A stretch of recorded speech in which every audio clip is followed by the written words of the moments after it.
across the UK. On DAB+, on your smart speaker, on your smart TV, and on your side. This is Talk.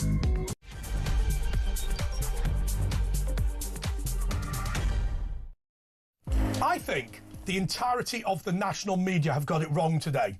The problem with this country is not Donald Trump's trade tariffs.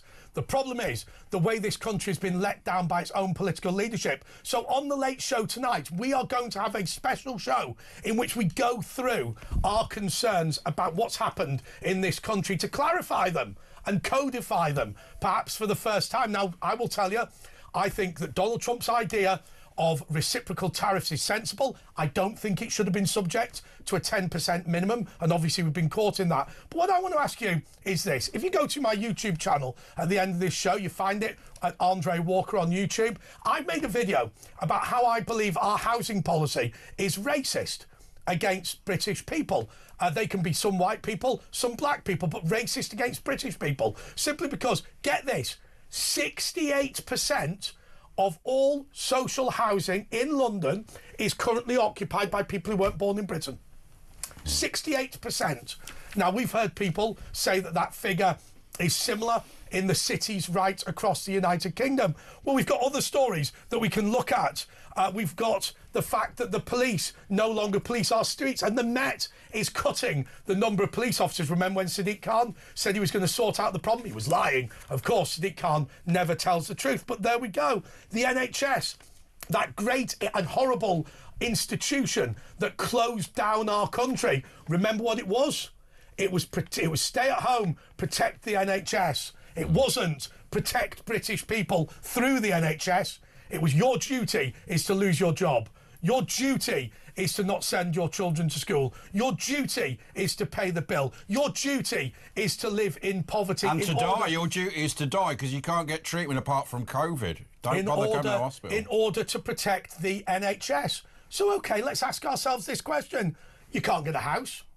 You can't get a school place. Oh, Andre, you can't say that. Well, I can. The Chief Executive of Kent County Council, he said that if uncontrolled immigration and bogus asylum seeking continues at the same level it's at now, he will have to decline young people who were born and bred in Kent for high school places and instead prioritise the children of illegal immigrants. So you've got your housing, you've got your schooling, with your problem jobs. Look at the way that taxes are rising. Look at the way that political correctness is calling you out. You publicly say that you are going to vote for one or other political party not liked by your employer, then you will be sacked. And there's very little you can do about it. What about your free speech? The way that if you want to go on the television, let's go on the television. What am I talking about? Ordinary people, go onto Twitter or go down the pub and express your honest views. That is basically criminalised. The police will knock on your door. The police can't stop knife crime, but what they can do is they can stop you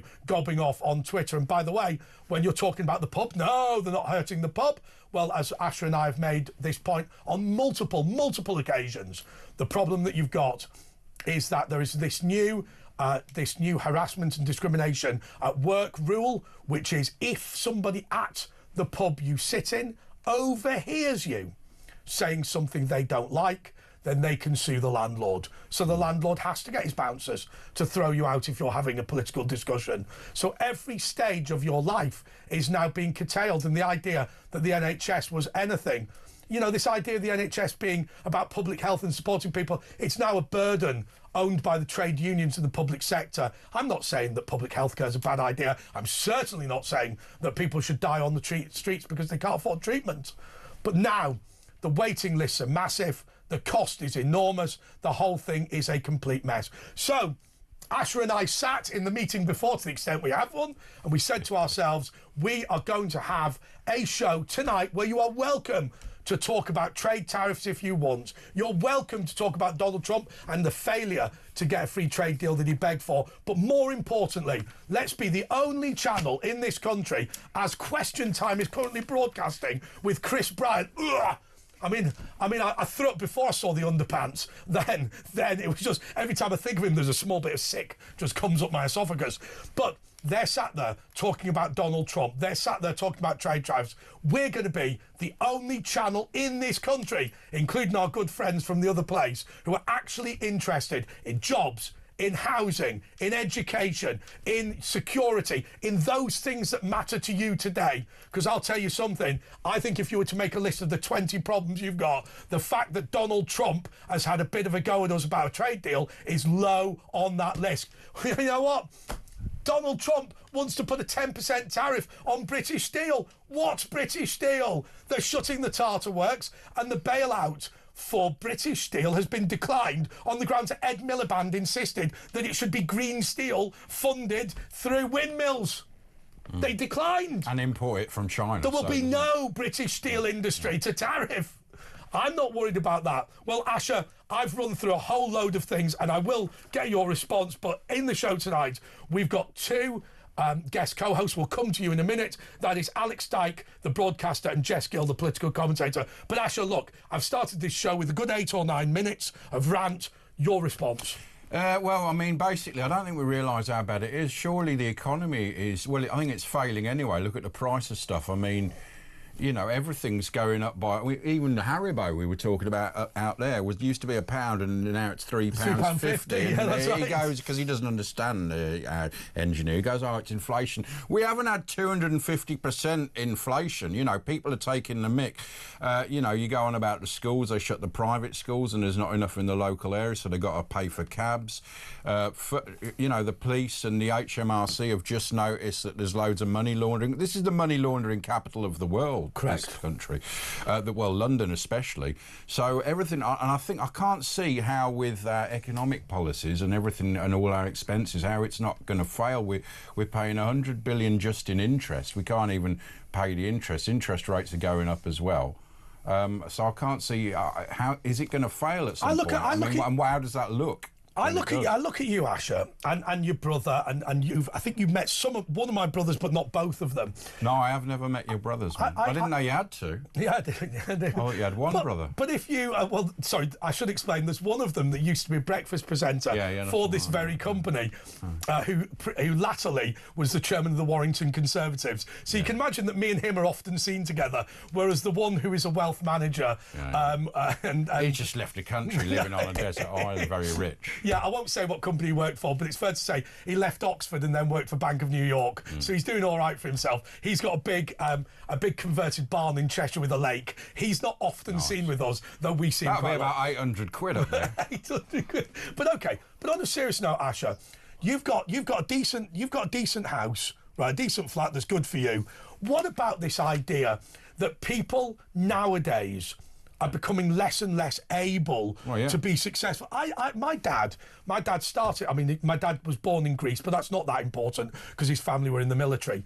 But he started off on a council estate in Heysham, I think it is, in Lancashire. Hello to everyone in Heysham. I know we've got a lot of viewers there. By the way, it was I think 3 doors away from the house that exploded in Heysham. But anyway, you know, he started... That would have affected the value. Yeah, improved it. I knew you were going to make that joke, did it for you. But my point is this. So he started on the council estate, became an apprentice electrician on the British Railways, moved through, was in the Territorial Army, in the King's Regiments, and all that sort of thing. Loads, and did all the things that blokes in the kind of 60s and 70s kind of did. More 60s and 70s, I think. But sorry, late 60s, early 70s. But, you know, at the end of the day, going out for a beer, going, you know, mission into this place, doing that sort of thing, to rise to the top of being the head of a major company, I don't see that many kids off the council estate doing that anymore. No, I think we've kicked the ladder of opportunity. Well, look, I mean, in the old days, a bus driver would be the breadwinner. The wife could stay at home. They've basically kept wages low and then exploited women in the workplace, so doubling the workforce and lowering the wage. Yeah. I mean, when I moved to London, I think it was 94. You know, you could just, at 20 years old, you get a job and you could buy a house in London. Never mind a flat. You bought a flat relatively quickly, didn't you? I'm a bit gutted. I should have bought a house for about 10 grand more. But yeah, I mean, you could earn. You now earn the same money now as you know. You could earn 30 grand, and the kids then earned 30 grand. But you could buy a flat for 90, 87. You could buy. My mate bought a house in Leighton for 40 grand, which are now 600-700. But you made this point about American wages versus British wages. Well, yeah, American wages, the average wage in America is $65,000, so about 50 grand. That means if you're in McDonald's, you're probably on 45 grand a year. So, you know, in 2007, only 2007, we were on a parity with Americans. Now we're half less than half their average wage. And also in Europe, they laugh at our wages. When you go in Europe, in Germany, some places, they laugh at what our average wage is. We really are becoming a third world country economically, and you look at the streets, you look at the potholes, you look at the state of everything. And look at Birmingham now. You've got rats the size of pigs, apparently now. They're growing, they're getting bigger, they're mutating, they're pig-like rats. And also the people have changed.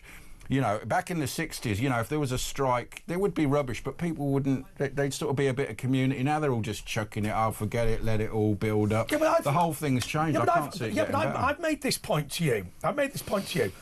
One of the political issues that we've pushed really hard on this show is the sense of community. Yeah. Right, now, at the end of the day, I don't go to church every week, you don't go to synagogue every week, but because I'm Catholic and you're Jewish, we come from a part of British community that remains a community. But still part of the British, so different religions would still be British. No, but the point I'm making is, you know, the local atheist comp doesn't have any sense of community, does it? No, you know, but we did used to have. It didn't matter what religion or atheist. Everyone was British, and you sort of felt a bit of and you wouldn't want to do anything really bad unless you were like Nick Cotton and a bad person, because you know no one cares about that, because a lot of people don't live here. You know, they're not from here. They don't consider this their home. They go, oh, my home's over there. I'm just here for. I mean, I went to an event. So we will bring Alex in a second. I know the producer moaning, and Alex is Jess, but so just to be clear, because Jess is a little bit delayed, I wasn't going to go to Alex. But anyway, but one of the things that worries me, I mean, I remember going after the 7/7 bomb attack. I'll put this to Alex, actually. Going after the 7/7 bomb attack to a meeting in a mosque in Southall. No problem. And the guys were getting up there, and clearly they were mortified that there'd been an attack on London. And they, you know, and they wanted to do everything they could. But they kept continually saying, we will always think of Britain as our second home. We always will. Yeah. And basically they were Pakistanis. And the mastermind, by the way, is being released onto the streets of the UK of the 7/7 bombing. So. Really? Yeah. But Alex, look, this is Alex Dyke, who is a broadcaster. Alex, loads and loads and loads of things mentioned. I'm perfectly happy to talk about anything about Broken Britain tonight, because that's the thing that our viewers and listeners are so worried about. Well, I'm thrilled, guys, that it's Broken Britain, and you've invited me in to fix it. Yeah. Because I've got some ideas. That's why we ideas. got you in, man. No, you're part of the problem. Oh, right, OK, well, that too, I guess. But listening to what you've said in your opening pitch there, my father came from a council house. He became a carpenter. He then went to night school and became a quantity surveyor. Yep. Got his own building company. People weren't chucking money at you back in those days. If you wanted to work, you had to go to night school. He was from, and maybe your father too, from the time of national service. And Jesus, don't insult my dad that bad. It's not that old. All right, no, okay. Actually, he is. To be fair, my mother's older brother was close to national service. Okay, so Britain was very different. And you talk about the bomb there, 7/7, that awful attack. 2007, Britain was a very different place.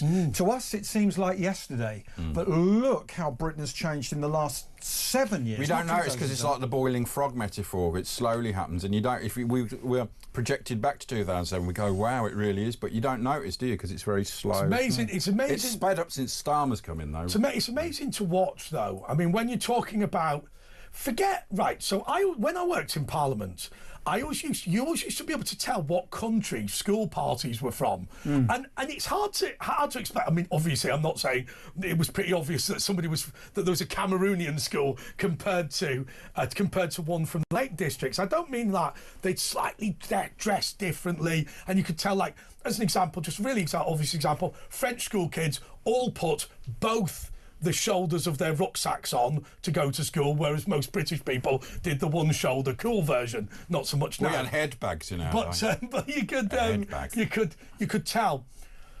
watching back programmes, there's a great thing they used to show in cinemas with Sid James, how Britain's changing. And he's showing Petticoat Lane, he's showing this is a new supermarket, and all that sort of thing. But actually, when you look at it, you realise how foreign Britain is. Now, look, bluntly, some people think foreign is great, and there's no problem with that. But it's really weird. If you want to go to somewhere that's very British, probably Benidorm is the place to go, which I accept. I accept raised its own questions about turning a lump of Spain into Basildon. But at the same time... Or the countryside you can go, because it's racist, the countryside. Yeah, but the reality is, you look at this and you say... Actually, whatever way you look at it, there's no social cohesion, there's no melting pot in Britain. What we've done is we've said, you are all here, all be your own separate culture, all be your own separate society. Don't bother integrating. Learning English is racist. Well, I hear what you're saying, and I agree with you up to a point. Okay. However, when I lived in America, I said to my wife, we are not going to be expats. Where in the States were you? Florida. Oh, yeah. We are going to hang out with Americans. We are not going to be expats. But you don't want to hang out with Americans too much. Pick up bad habits and stuff. Well, bad. I'll tell you what I'm going to do. Since Ash has already interrupted you, we're overdue on the break. Let's go to the break and then We'll start again. Why don't you tell us about your experience living abroad and understanding how you can integrate properly? Because I think that's really important. Also, can I tell you, 03444991000. We don't normally take calls this early on in the show, but I'm sure you've got loads of examples of broken Britain. Alex is going to give his after the break. Let's get some of yours as well.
Across the UK, on DAB+, on your smart speaker, on your smart TV, and on your side. This is Talk. Okay, so Jess is going to get cabled in, and she's Jess Gill is here. You almost got called Jess Phillips there for a minute, which is not right, is it? Sorry, that was Jess Phillips. Go on, say again. What? It's Jess Phillips. Go on. Terrible. What? I can't do it. What? That is Jess Phillips. Across the UK. We've done it already. Terrible. Oh, bloody terrible, that is. Just like Broad Street, you know, remember she said that about Cologne, the sexual tax. She goes, oh, it's just like Broad Street on a Saturday night, which it isn't. Ha ha, what a good, what an amusing Slagging joke. off your own city. What an I mean, amusing... it's bad now, but... What an amusing joke, which is, and the joke being, hey, no harm with sex attacks on women. Everyone's been for a night out in Birmingham. Tee-hee. Tee-hee, that must be... No rape gang inquiry. That must be a major comfort to the parents that have got their crying daughters who've been sexually assaulted on a night out. Anyway, let's Netflix haven't done a documentary about it, have they? No. Oh, sorry, drama. Absolutely. He kept making that mistake, by the way, saying drama. It wasn't just in Parliament, he did it at Cabinet meeting. I think it's a psyops operation, but that's another thing. So you were saying about, this is Alex Dyke, by the way, and he wanted to say just about when you went to Florida and you wanted to integrate within the community. Yeah, so we moved over there with all the best intentions that we were going to just hang out with Americans. We wouldn't get pulled into the expat thing. Within about 6 months, we'd given up because the only people that really understood what we were going through in a different country, and America is so similar to Britain, were the expats. And the reason I opened up with that is what I wanted to say was, if you look at Little Italy, in New York, which is next to Chinatown, when people were going into New York, the immigrants chose to live together because we all like to hang out with and live with people who are like us. And it's the cheaper areas, happened in the East End here as well. Yeah, so whether you are upper class, middle class, or what was working class, traditionally people like to hang out with the people that they are like. And where they can afford, upper class isn't going to live in some hellhole. No, hang on a second. I think this is an interesting point. I was watching a documentary on the boys of Belsen, which is basically a Belsen concentration camp. There were teenagers released, and of all the people after the Holocaust who had nowhere to go, the worst is a bunch of teenagers, because they're legally minors. Very few children survived the Holocaust. And initially, they put them into dormitories based on their age groups, but fights broke out. So in the end, they became Prague, they became Warsaw, they became Krakow, and the dorms became the cities that the cities and towns they came from. So I think that's right. I think birds of a feather do flock together, and you can always say, well, you've got a shared background. You've grown up in a concentration camp for being Jewish, and your entire family have been killed. There could be no greater.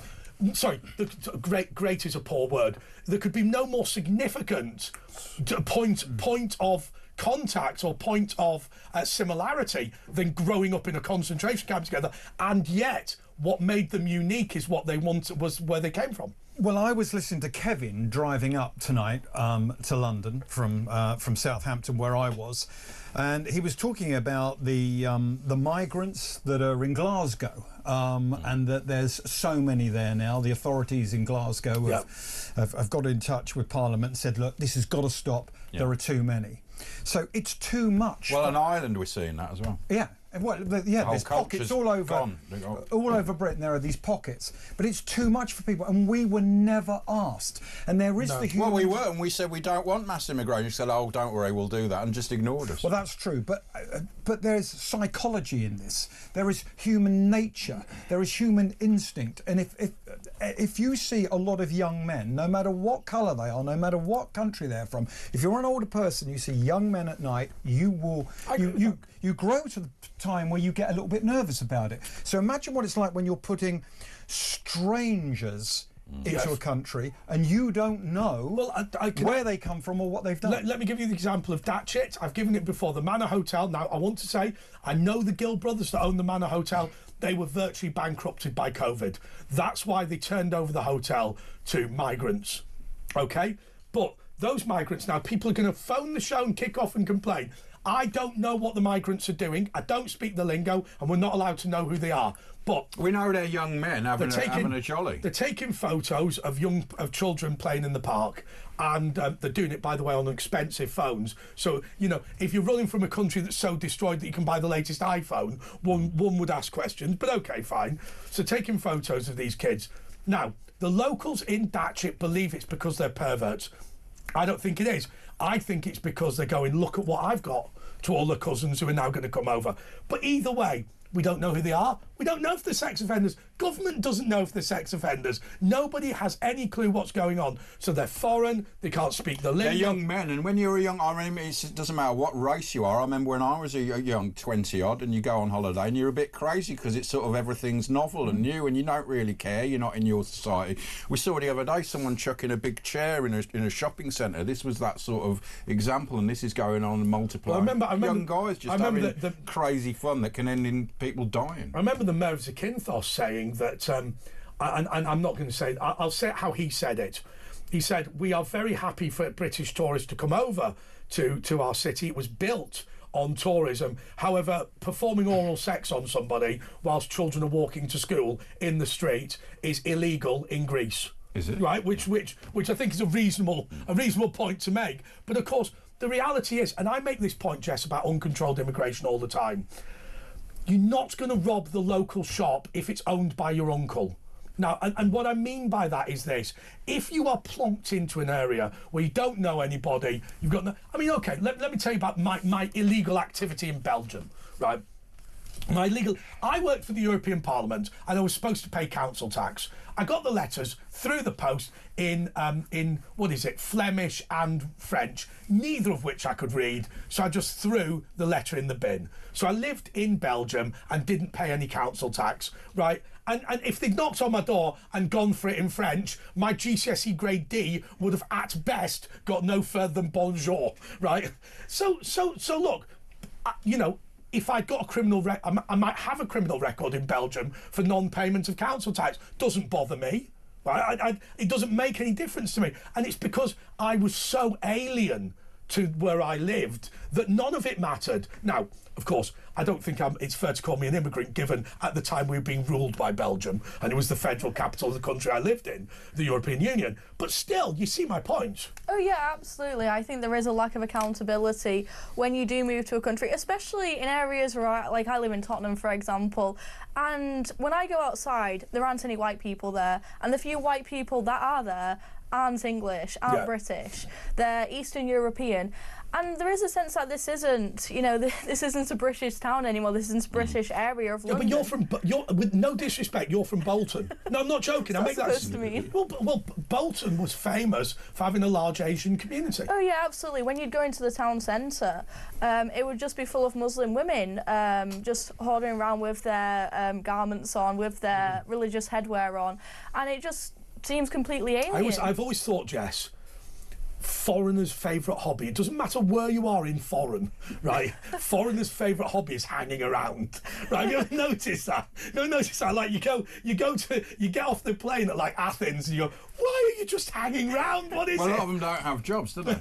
And also, similarly, non-white people in this country, hanging around is a big hobby. Yeah. Do you get people just hanging around? Oh yeah, absolutely. On my way here, there was just a group of lads hanging around. Hang around, yeah. On my way, whenever I go to my local Tesco, there's just this guy and he's wearing headphones, this black guy, and he's shouting like racial slurs, like his racial slurs, and he's just like obviously on something. I'm just like, what do you do to sustain yourself? And now they cut the police, you know, by 7. I don't know if we'll notice the Met Police, and this will be replicated across the country probably. They've cut police by 1,700. You think? Probably. You know, do you ever see any police there? It's probably good news because the only thing they're doing is trying to lock us up for Twitter. So maybe they'll get rid of the poor quality policing. You know what I mean? Maybe I don't know about that. But at least you said Muslim women. I think one of the big problems here is it's all young men that we see, all young men. And you said, Ash, when we're young, we're adventurous. Well, we weren't young at the same time, weren't we? Well, it was pretty close, and we got up to mischief. We did stupid things. Yeah. And no, abroad more. I'm saying when you go on holiday, you abroad do more. Yeah, abroad. No, but when you go away, you do silly things. You do silly things when you're young here, but especially so when you're abroad, don't you? Because it's not even the silly things that like you would do on a lad's holiday to Spain compared to what they're doing here, which is, let's be real, organising groups to groom young children, which is what the Pakistani community has been doing. Andre, when you were talking just now about these young men, you got and you not paying your council tax in Belgium or whatever it was, how many people are driving around in Britain with no insurance on their cars because they lob their driving licence into the channel along with their passport? They've got a car, they could be a delivery driver on a scooter, they've got some job cash in hand, and we don't know. Well, I will tell you, Alex. So I spend a lot of time with professional drivers. The reason is because I don't have a car myself, and he's got a fetish about professional drivers. And obviously, talk very kindly pay for me to get a car home after the show, obviously, because the trains are not on. So I spend a lot of time driving. I will tell you, there is no way on God's green earth that any more than 70% of people in London have been properly trained how to drive. I do not accept. Well, some don't pass the test. And he's saying that as a non-driver. I do not accept. I tell you what you see. You see people all the time in big cities who plainly have never been taught how to drive and actually are phenomenally dangerous. Well, you say that recently. The university I go to, King's College London, there was an incident on the Strand campus where a driver, they said he was drunk. I don't know. It seems like a very pedestrian area. It's all gone quiet, that story, hasn't it? And now a student has been killed and several others injured. And I just think... Was a van just driving to a load of people? Yeah, I don't get why the van would be there, though. It's a weird exactly, area. and they immediately said, oh, he was arrested for drinking or drugs or something. And it was all a bit, and then now it's all gone quiet. It's amazing. I mean, we've complained on multiple occasions about, and I don't know about the incidents in King's College London, but part of Broken Britain is this, that whatever you think about the guys at the Friar Penketh Weatherspoons in Warrington, a facility, as you can imagine, I know quite well, but they were sat there drunk, gobbing off about which Labour MPs they'd like to kill. Now, OK, I accept that they shouldn't have done that. I think the evidence that they were actually going to kill a Labour MP was thin. Nonetheless, the counter-terrorism unit watched them for 6 months, and now, having just talked about not liking Labour politicians, they're all in prison for being a far-right terrorist group. However, and I'm afraid it's simply a fact, if I take a car out now and run over a load of pedestrians shouting Allah Akbar and go into the prison, go into the police interview and go, I am doing it because I'm a member of the Islamic State, they'll immediately announce I had a mental breakdown and it has no connection with terrorism. Fact. Maybe. But you mentioned earlier... If you did that, though, I think you'd had a mental breakdown. I mean, to be fair, if you believe that somebody's talking into your head saying, please kill all white people, I mean, it's not the most sane thing you can ever do. But you just mentioned Warrington there, and before that you mentioned London, you mentioned Sid James in those old movies that were made by the Rank organisation. And You've seen them? I've seen them, yeah. They're brilliant. They're called A Look at Life. A Look at Life, and they were made by the Rank organisation because Pathé News was being made by another company. And was it at the cinema? Yeah, they were all made for the... I'll tell you something, it's amazing. They're great little bits of history, particularly around London. One of the things that people forget, and I'll let you make a point, I apologise, but one of the things that people forget is that YouTube is full of documentaries just from a bygone era where you can learn the language and the thoughts and the concerns of the time, which you're going to hate this, but I'm going to now say something which you'll probably agree with, but you won't want me saying on this channel. BBC Archive. For all of the problems BBC has, BBC Archive. Well, that's when they were fabulous. Good. That's why they got there, but not now. So where'd you get the BBC on iPlayer? You get it on YouTube. Yeah. They're getting out, and actually it's a lesson for all of us of how we used to live. But what I was going to say is, when I drive into London now, I'm still looking at the same amazing buildings, and I lived here and worked here, but I still like the black cabs and the telephone boxes and all of that. But I watched an episode of The Sweeney the other night, colour, followed by an episode of Minder, and I think. I don't know that London anymore. No. It's not there. Do you remember when you could just walk into buildings, any building really? You could just walk in and have a look. Right now there's all security with all buildings. It's a low trust society that we're It's amazing actually where somebody said to me there's one pub in Golders Green. Right, so that idea of the pub on every corner. I mean, the Cockney has been eliminated. We'll go to a break now, but I honestly think, and I'm not being critical, because we have chosen to do this. And when I say we, I mean as a government. But when I think of the East End, I think of Bangladesh. I think of curries. I think of all of that history of Bengalis in the UK. The old Gavner, I mean Danny Dyer and all that is just garbage. That is what is in Essex now. It's not in London. More next.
across the UK.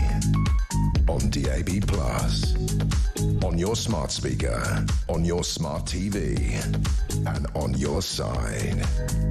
This is Talk.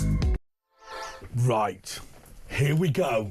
This is the moment you've all been waiting for. Drum roll, please. Come on. The government have noticed that Turkish barbers, A, are not Turkish, and B, have no customers, even though they're cash only. The government think it's possible, ready for another drum roll, that they're money laundering. Alex Dyke, surely not. I did wonder what this craze was for. I mean, what is? I mean, I know lots of haircuts, but I can't. And there's sort of 6 people, and it's the poshest thing you've ever seen. But I couldn't tell you how Turkish people have their hair, how Turkish men have their hair. They are very good hairdressers. Yeah, they are very good. I don't know why. And if the barbers were from Turkey, not Albania, then maybe they'd do a Turkish thing. I mean, it's not just Turkish barbers, it's these American chocolate shops, but also in the main, it's these takeaways that you're seeing, 8 down one street. I've got to be honest with you, I befriended, and this is going to sound crazy, but when I lived in the East End, I befriended a group of armed robbers. Right, and they explained, that's full of armed robbers. They explained to me a lot about armed robbery, right, which I thought was quite interesting. They said one thing: we never carry ammunition. I said, why not? They said because it makes it easier if you do get caught to say we never intended to shoot anyone. Right? They said, I knew an armed robber, and he was the opposite. He said, how you'd do it? You'd go in, and then you'd shoot the shotgun at the ceiling, and that would frighten everyone. But they said you need to get down on the floor, but they want you on the floor quickly because they need to be out fast. Yeah. But one of the points he made was we put a lot of money through fried chicken shops. And I've always wondered why I go into a fried chicken shop because I leave work at 1 a.m. And there's a bloke with a stocking on his face. No, there's like you go, can I have some fried chicken? I won't say the quantity because it's undignified. But then family bucket. Family bucket. As Ricky Gervais said, there's a big difference between there's a big lump from a plate to a bucket, but not a big jump from a bucket to a trough, which I think is reasonable. But anyway, then they bring you this chicken, which was originally fried in about 1982, and you think, and they're shocked that you're a customer. But the reason is because the fried chicken shops are dodgy, aren't they? Mm. Yeah, well, some of them. I mean, the thing is, there are some great Turkish barbers out there, I'm sure, and we are generalising. But you can't tell which one's which. But this story, I mean, it's just absolutely shocking. But didn't we all know that? Weren't we all suspicious? How come it's taken the police so long to clock on to this? Because they knew about, look at the rape gangs. It's all a bit, we better not do something. Also, the HMR, they all knew about it. I mean, it's the money laundering capital of the world in London and the country. They all knew about it. So in a way, and these are organised criminals involved with prostitution, the rape gangs and drugs. And so in a way, not even in a way, they were accessories to organised crime by knowing about it and letting it go on and taking in all the taxed cash. Do you think, we're talking about broken Britain, and I was watching, like most of us last night, I was watching Trump, and I thought, what we need is a president, not a prime minister, because our prime minister has not got enough power. I'm sure that when people are voted in to be prime minister, they think, I'm going to nail this, I'm going to sort this, I'm going to fix this. And they never do. But it's the civil service. In America, you bring in your own political civil service. And that's what we should be doing. As well. The Quangos as well. It's all been taken away. So they have no sovereignty. They try and look at Priti Patel and look at that deputy PM. They couldn't do anything because the civil service stopped. Do you know something? You've hit on a proposal that I've had. I was trying to think how you actually improve the government, right? And I was thinking this: you could have a separate election for Parliament and the government. Right. Now, of course, what you're talking about, the president, people are going, hang on a second, you can't do that. Well, that's exactly what they do in America. They say, right, we'll have an election for Senate and Congress, we'll have a separate election for the president, who then appoints all of his ministers. Now, whether you still have ministers in Parliament and whether you still have the Prime Minister going to PMQs, you certainly could. You could say, right, the there is an election that everybody in Britain can vote for, and it's the MP for number 10 who will be the Prime Minister or whatever. You can make it relatively simple like that. But I've always thought that The problem is the system that we've got of politics in this country encourages people to be incredibly poor. If you look at Gareth Fox, who was the head of candidates of the Conservative Party, there have been allegations against him, which I'm sure are untrue, that he was a Russian agent because the people he was passing onto the Conservative Party candidates list were of such poor quality, and the people he was declining were of such high quality that people began to suspect he was deliberately trying to damage the Conservative Parliamentary Party. Gareth Fox now has been sacked, but I'm sure he isn't a Russian agent, and I don't want to get sued by him. I don't think it was a particularly credible thing. But in order to be British Prime Minister, you've got to jump through so many hoops that now, in practice, you have to be bland. So you're look at Rishi Sunak and Keir Starmer. Boring, boring, boring. Even Kemi. Boring. So you're the President of the United States. He's head of the government and he's head of the state. Yes. Right? But over here, the monarch, we all think the monarch has no power, but if Charles wanted to overpower the Prime Minister, he can. But look what happened to the last King Charles that tried to do that. Well, I thought you might say that, but isn't it about time that actually maybe Charles stepped up to the plate and took back some power? I think the problem is, oh God, I hate when I have to say this. The problem is with Queen Elizabeth II. Yes, her legacy will be how marvellous she was in terms of national cohesion, but she will also be a monarch that goes down as somebody who thoroughly and comprehensively and quite deliberately refused to do her constitutional job. I don't know, to me though, Queen Elizabeth, and I know this is extremely controversial because she is a very loved figure, but to me her reign was a representative of Britain's decline in terms of the Empire and the Commonwealth, in terms of just the structure of Britain itself. Like, look at Britain. Look at it in '53, it was and then beautiful. compared to now, It just was. But you're not right. blaming her majesty. Well, she's the common denominator. It's all been downhill since 1952. Well, can't we blame British Leyland? Wouldn't that be better? Well, that's I think that the reality is she believed in a couple of things. She believed that she was the external representative of the United Kingdom. She was the embodiment of the country, and she was very struck, I think, by her mother doing the walkabouts of Blitz hit the Blitz hit East End of London. I mean, the house the Queen was born in, as an example, which is now a Chinese restaurant, was blown up during the Blitz. So I think she believed in the kissing babies. I think she believed in the representing the country, and I think she was very, very interested in Britain on an international stage. Was she interested in whether the country was being run internally? Very well. I think there are strong arguments to say she wasn't, and I'll cite two examples. Number one, the largest number of letters she ever received was when she signed the legislation to incorporate the European Constitution. What do we call it by that time? The Treaty of Rome, was it? I forget. Lisbon Treaty. Now, there had been a pledge that there would be a referendum on this. It was overwhelmingly unpopular, the Lisbon Treaty, and nonetheless the government put it through anyway. The reason they didn't have a constitutional referendum was because they knew they'd lose, which is a remarkable thought, and the Queen put it through anyway, which, point number one, is bad. Also, point number two is on the tote, where she, as a horse racing fan, knew the nationalisation, privatisation of the tote was an incredibly bad idea, and she bent the Prime Minister's ear, but she didn't do anything. And so critically, what you're talking about is this. You're talking about, in the case of the Lisbon Treaty, her knowing there's overwhelming public opposition to what she's doing. But in the case of the tote, her personal expertise tells her it's a piece of bad legislation, and she's signing it anyway. All right, but also, when the Queen came to the throne, it was the 1950s, the Second World War was over, rationing was coming to an end, Britain was recovering. Then in the 1960s, swing in London was the place to be. We won the World Cup, we had the Beatles, we had everything. Beatles were rubbish. What? What? Ah! You are joking me, aren't you? I just find them boring. Well, I mean, what albums? I mean, you've got to listen. Have you not heard, like, Abbey Road? Have you heard of the Beatles? Well, that's a discussion for another day, but we will come back to it. What's your favourite Beatles album? I would have to say the best of the Beatles. Oh, but my point is, the blue one. Britain starts to fall apart really in the early 70s with the 3-day week. By then, the Queen's been in for 20 years, so maybe... Okay. It was the unions that ruined it, but that was the 70s, the left wing again coming in and doing it.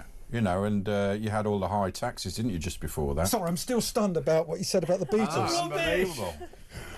Okay, let me just tell you this. My problem with the Beatles, in reality, is I went to school in Liverpool and everybody just thought they were marvellous. And then I listened to them and I thought, they're all right. Like, they're not dreadful. They're not, you know, I mean, it's Incredible. kind of... I mean, they were like Mozart in a group. The different types of music that they did and the different tunes, you know. But it's like, but hang on a and second. they're only 10 years. But hang on a second, if Incredible you then... stuff. It's like these people who are obsessed with going to see Oasis. Yeah, but they try and compare. They're nothing like the Beatles. They're sort of a Beatles tribute act. What's your favourite Beatles song then? I don't know, album, I would say Abbey Road, but it changes. You know, a lot of people say Revolver or Rubber, but I think, you know, probably Sgt. Pepper's and Abbey Road are the best. I'd like to come back to this in another show. By the way, Phil Dyke will be back after the break to explain why he's into boy bands. More next.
Across the UK, on DAB+, on your smart speaker, on your smart TV, and on your side.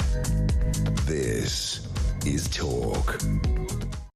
Yes, so we're still joined by Phil Dyke, whose real name is Alex Dyke, and Johnny Gill, who's actually really called Jess Gill. Phillips. So there we go. Apparently, at the end of the next hour, we're going to be doing a debate on whether the Beatles were rubbish. So please do hang around. What is wrong with that? That's not what your producer said. He said, let's have a debate about the Beatles. Didn't say, let's have a debate about whether they were rubbish or not. They were important, never mind rubbish. They were very important. Oh, God, here we go. Yeah. I'll tell you what. Do you know something? I always call him John Lennon on the basis of his political views. Do you know John Lennon? Yeah. Do you know John Lennon? The Americans came up to him and they said, if you hate America so much, why do you insist on living here? He said, because I hate Liverpool more.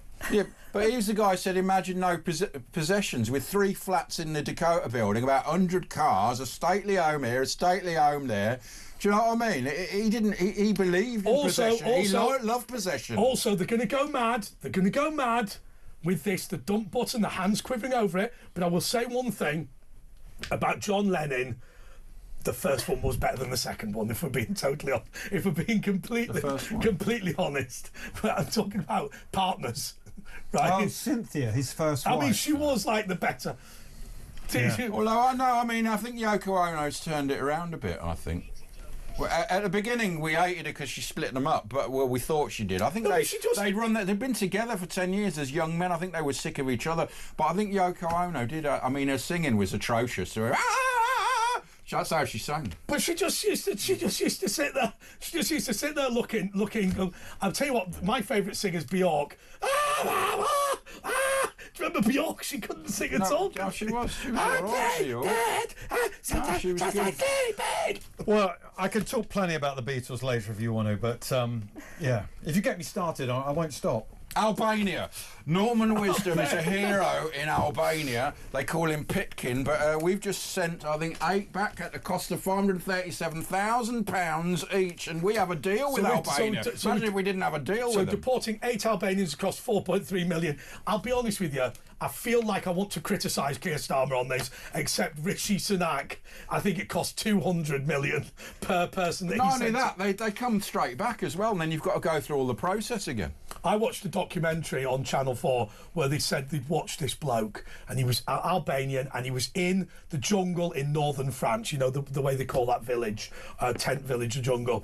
And they were saying he was attempting to get into the UK, and they said once he'd got into, unbelievably, a sugar tanker, and they'd shut the... Well, of course, it's sealed. So he'd almost died, and he'd been smashing on, and thank God the British border guards found him and got him out.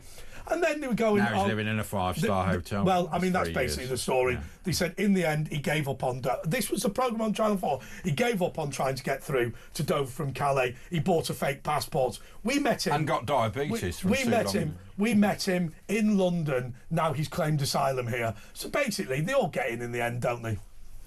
Well, I guess so. I mean, I think it's very, very depressing when you see people out there who were born in this country, of all colours and all religions, but they were born here and they're British, who are struggling and don't get anything. Well, imagine the old people. They're actually, most people who can't, they're putting duvets and covers on because they can't put their heating on. These people in these hotels and other people, they're getting everything paid for. They've got their windows open, wearing shorts. You know, I'm surprised that they managed to deport 8, considering there's such BS excuses like, you know, we had a the deal. child doesn't like chicken nuggets. Like, that's enough for the right to family to not deport somebody. Like, there's an excuse after excuse after excuse. What about Jess? What about the gentleman? I use that term very loosely, who sexually abused his own children and then claimed the right to family life to be able to stay on the basis that he had children in the UK. The same children who had criminally prosecuted him for molesting them were the reason he cited. They should be removed from the reason he cited for being allowed to stay on benefits for the rest of his life. It is really sickening, and I think it's just the system at large that is just fundamentally against the British people.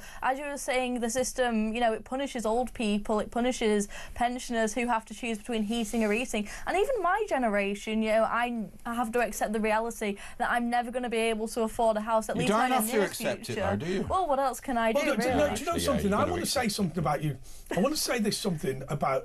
funnily enough, somebody's just made a joke in the gallery that I'm going to repeat, because I think it's a serious comment. Marry a rich guy is what somebody made a joke, but let's just be clear. That's the way forward, Jess. My mum always used to say, you know, win the pools. You know, people who've got nothing, all they ever think about is, well, should I marry someone rich or win the lottery? And I think that's really bad. But Jess, let's just remind ourselves what you said.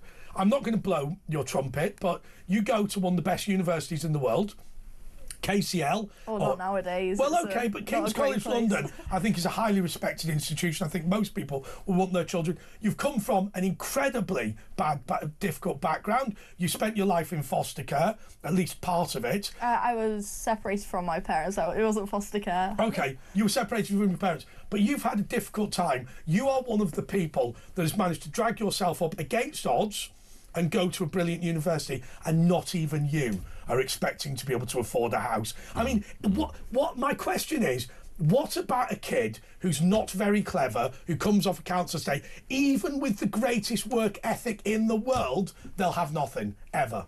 Yeah, meanwhile, it's a massive slap in the face to them that I think it's like almost half of households in London are headed, social housing households, are headed by someone foreign born. And we can't even house our own. Especially in central London, where people could only dream about living. It's all given Jess, because your transport was slightly delayed today, I don't know if you heard, but at the beginning... Because she lives in a terrible area. But at the beginning of the show, I announced to everybody that 68% of social housing in London is rented by somebody, controlled by somebody, I don't know what the real, tenanted by somebody who was not born in the United Kingdom. 68%.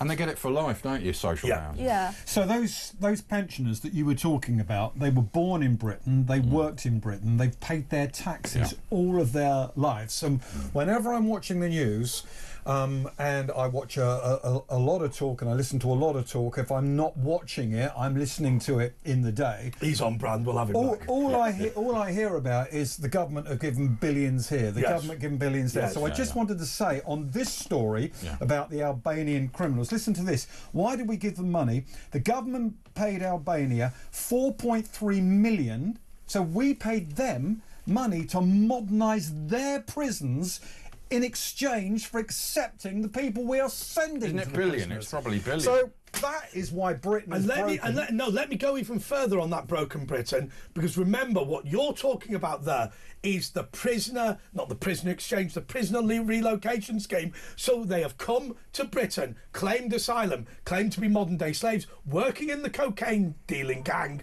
They've been caught, sent to prison, and now we're trying to get Albania to continue their sentences. And other countries like Germany say we don't even accept you as an asylum seeker if you're from Albania, full stop. You don't even get to go through any process, and France is the same. But like you say, there was a £22 billion hole she kept going on about, and then they spent about 100 billion. Yeah, and then there's the Chagos Islands. Don't even get me started on that. Yeah, I've got to be honest with you.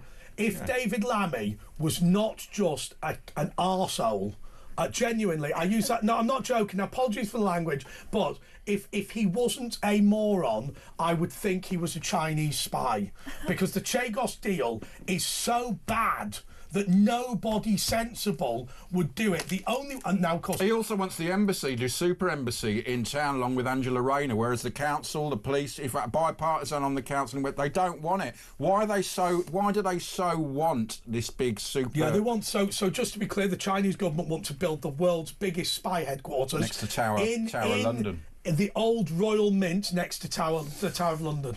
Well, what you need to do then, if you're serious about this, you need to check out whether David Lammy is a friend of Prince Andrew.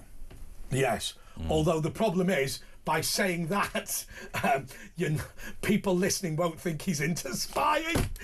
As long as he gets double portions of chicken, that's all he cares about. I'll tell you something about David Lammy. The worst thing is, let's be clear, some of the people that have lost out most from uncontrolled immigration are poor black kids in Tottenham, right? Whose schools are crap, whose educational opportunity, or whatever, their tax opportunity. He wants them to pay reparations to the pro-Chinese communists that have taken over the Caribbean, right? That's what he wants to do. He's also restored the payments to UNRWA, who were part of the October the 7th attacks, actually on the attacks. The good news is about Lammy is he only got to Harvard because of quotas of black people. He is, in fact, a moron. But he's not a spy. So we're going to go to the break. We're going to be back with the paper review in a couple of moments. We've got a couple of slots free. Loads of people have phoned. 03444 344 499 1000. Follow me on Andre Walker at YouTube and Virtual Ash on Twitter for him. And we'll be back with Alex Dyke and Jess Gill just a moment.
across the UK. On DAB+, on your smart speaker, on your smart TV, and on your side. This is Talk.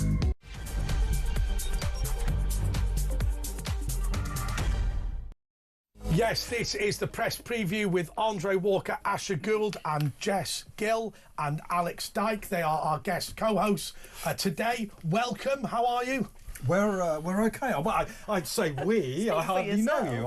I speak for myself. I'm fine. How about you? I'm good, thank you. He just feels he needs to make that clear. And good morning, by the way, if you're listening in the morning. Mike Graham's just outside staring at us. He's going to be doing the show after from breakfast. He's on his 15th croissant. Okay, here we go. Right, don't like him. Anyway, let's go to... You better edit that out. Right, let's go to the papers. The Daily Telegraph here. And Britain must copy Singapore, says Hunt. Use post-Brexit, wasn't he the guy that loves China? Use post-Brexit freedoms to fight Trump tariffs and reshape economy. So we're going to take America on. We got a good deal with that 10%. And it's because of Brexit. Keir Starmer's benefiting from Brexit. So Keir Starmer must embrace Brexit freedoms to turn Britain into Singapore-on-Thames. See, it's very London-centric there. After Donald Trump started a global trade war, Jeremy Hunt, he hasn't started a global trade war. He's just given us the same tariffs that we give them. I'm not sure about this Singapore-on-Thames. I actually think we should be Taiwan, where we start actually manufacturing things and again. China want to take us over. It makes more sense. Rather than be a small trading post that makes a certain amount of money. Because the problem is with Singapore-on-Thames, it is what it is. There is a small part of the United Kingdom that is within that very wealthy area. You know, what used to be the Port of London, which is now obviously out in Essex. But you've got the port, Rotterdam, all these sorts of places, the Hook of Holland and all this sort of thing. That area of Europe is phenomenally wealthy. But hey, Scotland isn't in that. Northern Ireland isn't in that. Wales isn't in that. The northeast and northwest, not even the Midlands are in it. So I'm not so sure. I think what we need to do is we need to start saying, let's start manufacturing again. Oh yeah, absolutely. I think this idea that we need Singapore-on-Thames is a complete utopia, and it fails to recognise the reality of what Britain is. It doesn't take into recognise, these areas of the north. And I have a lot of appreciation for Margaret Thatcher, but let's be real, there are areas you go to somewhere like Rochdale, and not only is it known for a certain thing, but another thing it's known for is its poverty, is its working class population who are completely neglected. And there is a part of our economy which is an uncomfortable thing that not many people are willing to admit. There is this growing population of people who are consistently dependent on the welfare state, and a big part of that is because why should they work? There's no incentive, and because they're dependent, that's keeping down other investments. But Jess, okay, I admit that maybe I'm a bit no, I don't admit I'm a bit older than you. I admit that my experiences might be different to you as a result of being older, is what I mean. But you look, there aren't places in Bolton, in Lee, in Bury and Rochdale or whatever, those places that we know where you can leave school on the Friday. I mean, probably not start work on a Monday, probably have a week off or two, go on holiday.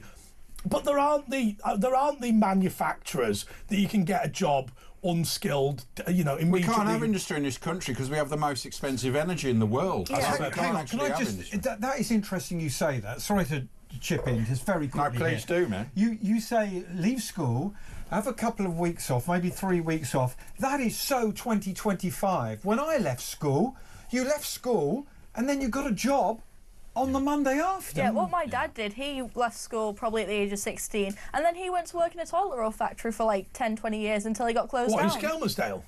I don't know, it was in Bolton somewhere, I assume. I was going to say, there was a woman who, what was her name? Davina off Hollyoaks, whose dad owned the biggest toilet roll manufacturer in Europe, and he was in Skelmersdale. That's one better thing that we do. Do you remember you won't remember this, but they used to give us tracing paper at school. It wasn't absorbent. It was terrible what it used to do. Ours used to say Birmingham City Council on each piece, and it didn't do the job. It wasn't absorbent. Do you know why? Because it put you off using it. You wouldn't nick it as well. People wouldn't nick it. Shoved it down the toilet, it couldn't absorb the water and block it up. Yeah, I mean, it was a terrible idea. Who invented that toilet paper? It should have been hung, drawn and quartered. Anyway, let's carry on with the press preview. I love that. It's supposed to be the press preview, and we're on to the quality of Birmingham City Council toilet. Yeah, I mean, I think it was all over the country. But here we go. Khan spouting Hamas propaganda, says Israel. Israel has accused Sadiq Khan of parroting Hamas propaganda in a video where he said 50,000 Palestinians have been killed. He didn't mention, by the way, that like half of them were terrorists. He didn't mention also of the 50,000, 11,000 were just natural deaths that would occur in that time anyway. He didn't mention that Hamas have 1,000 misfired rockets that landed in Gaza and have also executed all their citizens. And the actual ratio would be about 2 combatants to 1 innocent civilian, which is unheard of in urban warfare, which is why Colonel Richard Kemp and lots of other military experts are studying it to see how Israel have kept it so low. So this is blatant lying and propaganda from Sadiq Khan. I actually saw Sadiq Khan yesterday going into a Cafe Nero. I didn't realise how short he was. I thought Rishi Sunak was short. He's got small man syndrome. He is so unassuming. Like, I did a double take, and with the people I was with, I was like, that's Sadiq Khan, and they just didn't believe me until they had to have a look and go inside. They had to have a look and went...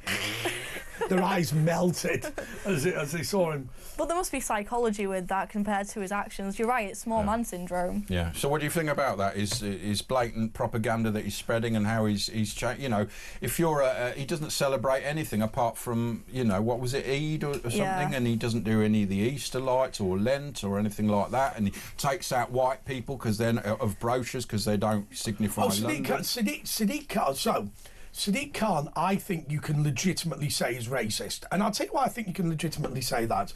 Because if you have a style guide for your institution, just like Asher said, which said you must not put white people on it on the basis that's unrepresentative of London, which is actually white families, then that makes the administration racist, and as head of the administration, that makes you racist. Now, it doesn't matter whether you, and this, by the way, was what was in the report about Stephen Lawrence, it doesn't matter whether you think of yourself as a racist. If your actions cause racial prejudice, then congratulations, you're a racist, and that is Sadiq Khan. I think that's most of the establishment, though, in all honesty. Like, anti-white hatred is just so rampant in every single institution, it seems. Here's the thing. On programmes like this before, I've said Keir Starmer does not read the room. And I think the same about Sadiq Khan. But hearing you say that has made me think, and I wonder if you guys are the same, maybe not so much you. I feel if I met Sadiq Khan or Keir Starmer, they wouldn't like me.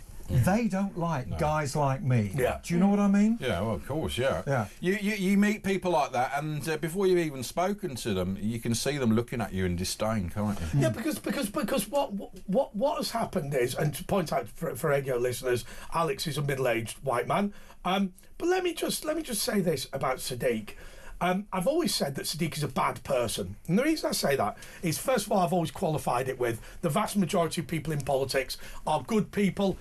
You could say they're misguided, but actually I believe in the yin and yang. For every pro-European, there'll be an anti-European. For everyone who wants a big government, there'll be somebody who wants a small government. And in the end, the purpose of politics is you get to the right position. And so I say that even if you think they're deluded but nice, you know, they're nice. Sadiq Khan's political ambition is to create division and hatred. And so the way he sees the world, I think, is that he hates you because you're the enemy. As far as he's concerned, there always has to be an other category with Sadiq Khan. He's fighting for one category, and there is another category that he's against. And we have opinions. Everyone in this room has opinions, so we're not going to be popular because we're just not going to lay down and take it. But why does he want to promote, I don't want to say hatred, it's such a strong word, but division? Why? Well, he did, didn't he? I mean, when Reform, some guy at the London Assembly said, we want to forget all our political, you know, we're going to all get together, the parties, and look into why young men are being stabbed. And he just said, I would never work with the Reform Party. So he just immediately there's no point in doing that. Even if lives are at stake. I remember I saw when he was running for Parliament once, a friend of mine ran against him, and a friend who, to be fair, later on was discredited, but at the time was quite a popular person. Basically, my mate stood up and he said, look, and this was a debate in a church hall, And he stands up, and of course they're all very twee and proper, and nobody, these church hall debates, nobody changes their opinion on anything. But, you know, the priest or vicar thinks it's important to do it, and everybody turns up, they're all very respectful, and a little applause with him. So this guy stands up and he goes, look, there are 5 people on this stage, and even though we all disagree politically, I think that all of us are good people who want to do the right job for the community, and you have to decide based on tonight what your vision of the community should be. Now, I thought that was a reasonable thing to say, and then 3 more candidates repeated it from the Greens and Lib Dems and whatever, and Sadiq Khan said, no, I'm sorry, I don't agree with that. And he started just trashing the other candidates, you know, explaining how this person was a bad councillor and that person was, and he just stuck it to everybody. And of course the audience were quite surprised by this. But then I thought to myself, but that is what Sadiq is. If you were to say, let's work together to make the country a better place, his face would melt. You know, it's not what he wants. So people listening to this would say, hang on a minute, he got the gig as London mayor. Yes. So that's why he's doing it, I think. Is it the killer instinct? No, no. What he wants. So he does things like this. So what he'll do is I think. So first of all, I think he instills fear in the recent migrant community, who are, let's be clear, principally Muslim, and also kind of not as familiar, and I mean that in both the familiar and family sense, familiar with democracy, perhaps, as other people are. If you think about his attack on Uber, which was hugely damaging to the Muslim community, he then turned round and said, but if you don't vote for me, they'll throw you out of the country. And that's sort of, maybe not said explicitly, but implied and whatever.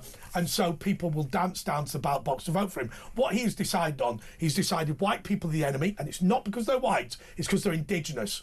Right, it's got nothing to do with. And it's working for him, isn't it? It is. It's actually working. So why break it? Push them out. Push them out. Now the one stop he's got is to probably southwest London, where he is very pro-European. So people in Putney and whatever will put up with him.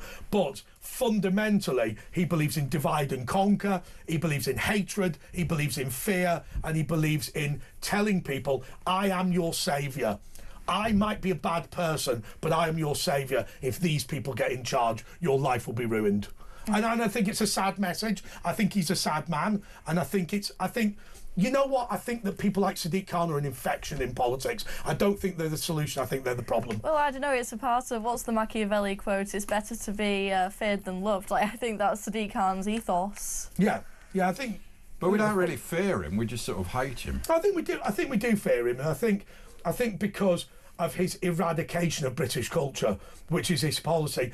Can I tell you, I used to work at the London Assembly. The claim, oh, by the way, Sadiq Khan is also a liar. Let's just be clear. Multiple times he's been caught lying. Let me be clear.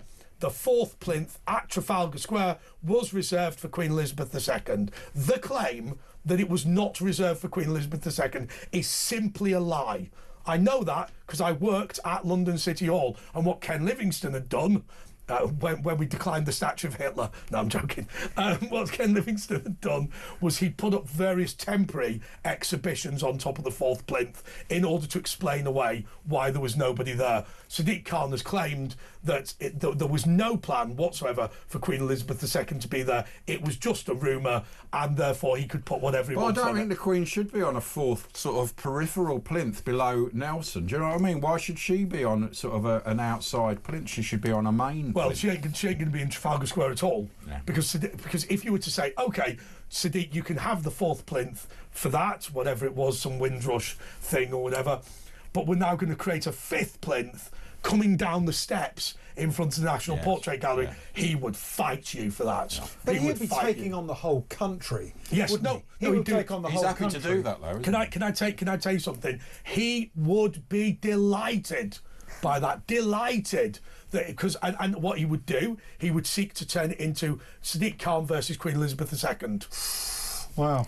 He's either brave or very foolish. Well, he keeps getting re-elected, and let me tell you, I know people in Tooting who voted less than 5 times for him. I tell you, I do. Not many. I know a couple of them. Right, this one's just a quick, interesting one. Tourist faces jail after giving tribe a Coke can. An American danger tourist who models himself on Tintin faces up to 5 years in prison after illegally sailing to a remote island and leaving a can of Coke. Oh no! For the Sentinelese, the world's most dangerous and isolated tribe. Just to explain something about this story, there is an island in the Indian Ocean that is basically unaware of society outside. So you know how even Amazonian tribes know that mobile phones exist and whatever. These lot don't. And the reason they're so isolated is because every time anyone has tried to get in touch with them, they've killed them, but with spears. They did it about a year ago to an American tourist who tried to spread the word of Jesus.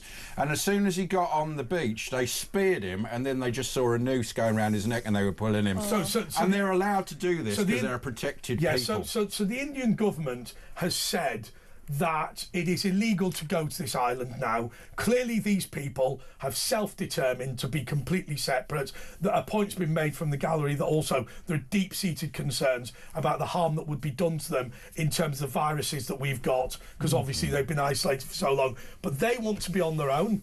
They don't want to be bothered. They've made it clear they don't want to be bothered. The punishment clearly on this island for attempting to enter the island as a foreigner is the death penalty. Or you just get speared on the beach. I don't know. So I'm guessing there's no migrants there then? No, well... Not a living one. Yeah, listen, I'll tell you what, there's some people in Dover who are quite keen on this. This would work, wouldn't it, at Calais? But actually... Well, I'm sorry, can I was just going to say, if we ever... The Margaret Thatcher's problem is she was born too early. If we ever needed Margaret Thatcher, it's now, isn't it? Can I go on another story on the front page of the Telegraph?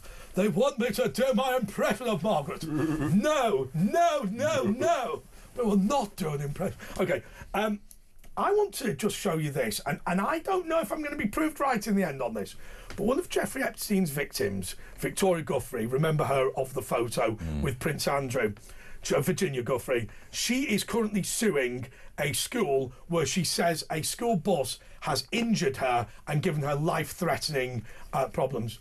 She said she'll be dead in a couple of days. She said it was going 70 miles per hour, which all the kids say it wasn't, and a school bus wouldn't have been going. So What's interesting about this is a year or so after... Right, so how do I say this without getting into trouble?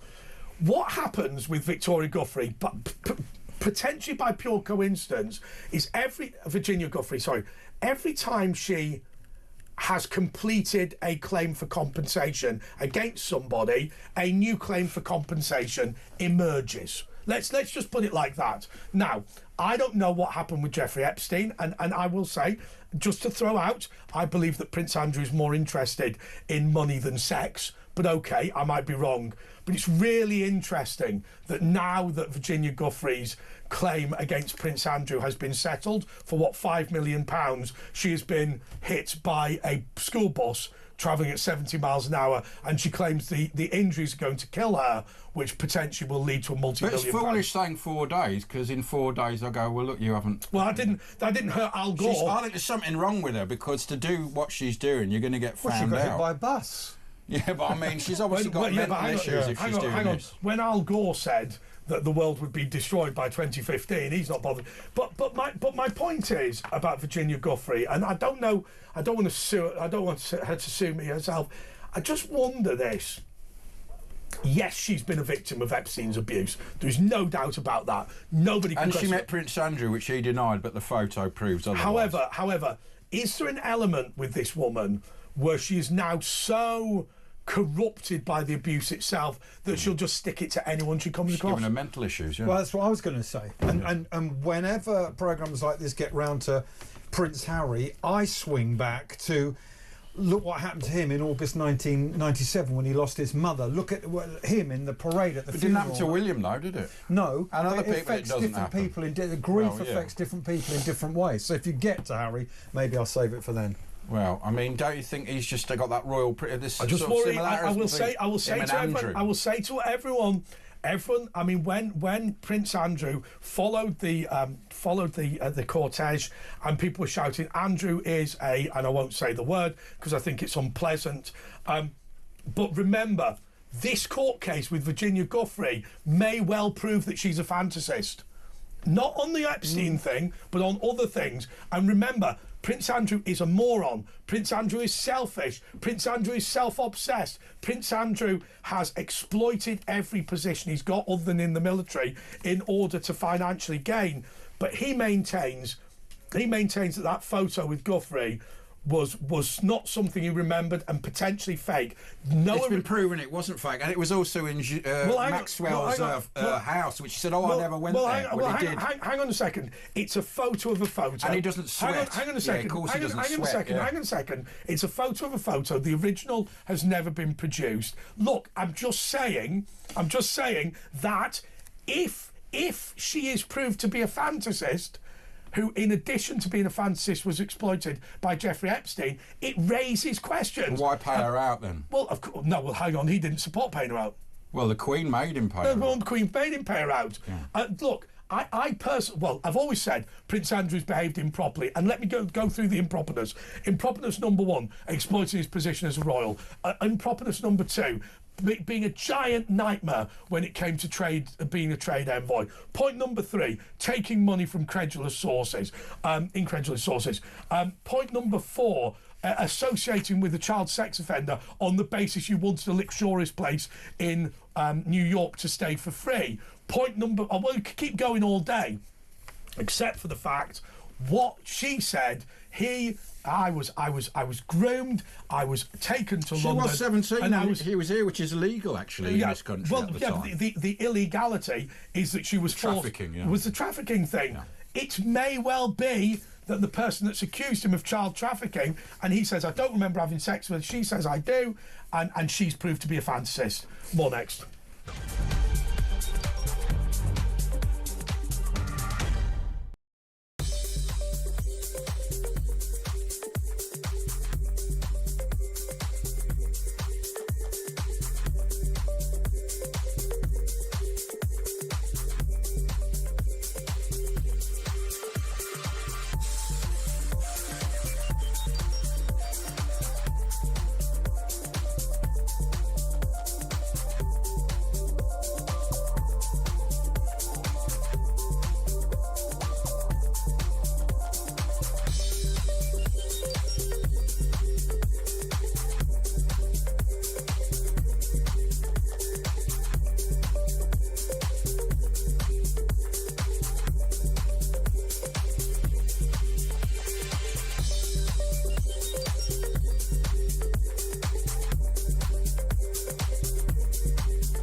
Across the UK, on DAB+, on your smart speaker, on your smart TV, and on your side. This is Talk.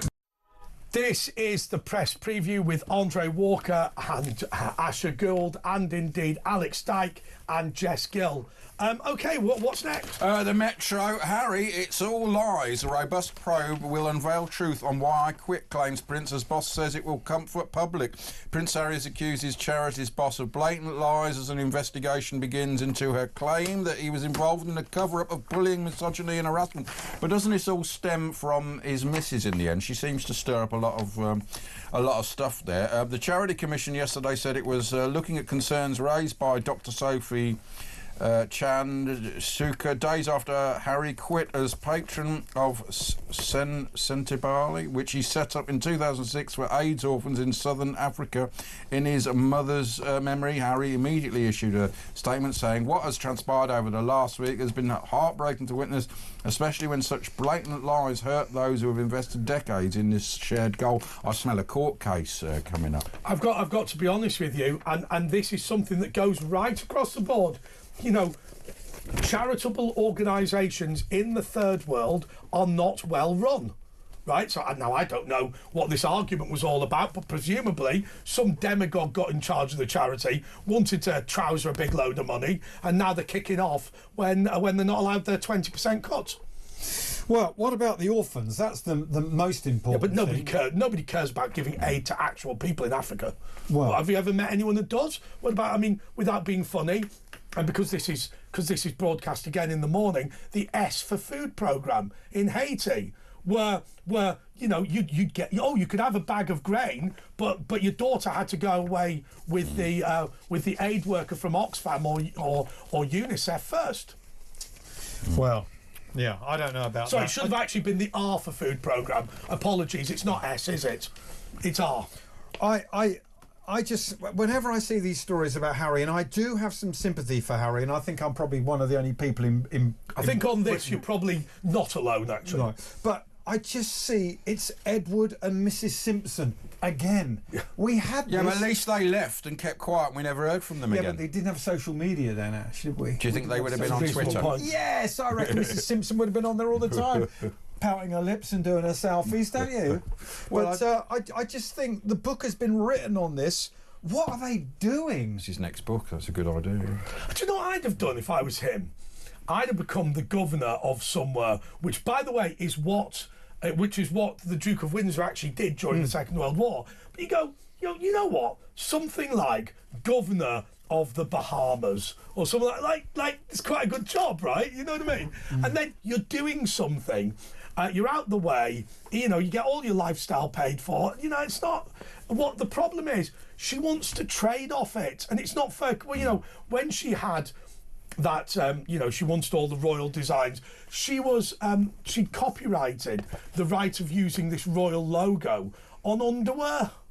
And you think, can you imagine one, the Trump family, who are well up for some commercialisation, say, right, we're now going to issue President of the United States boxer shorts. Well, she's doing it with jam now. I mean, that's vulgar enough, isn't it? About 22 quid for a bit of royal jam. And she can't even call it jam, can she? Because They call it Jell-O, don't they, in America? Well, because it hasn't got enough sugar in it, you can't call it jam. Oh, really? So that's why it's not called jam. And the honey's apparently 30 quid or something. It's all very crass. I mean, By the way, we've got somebody in our gallery who's become a beekeeper.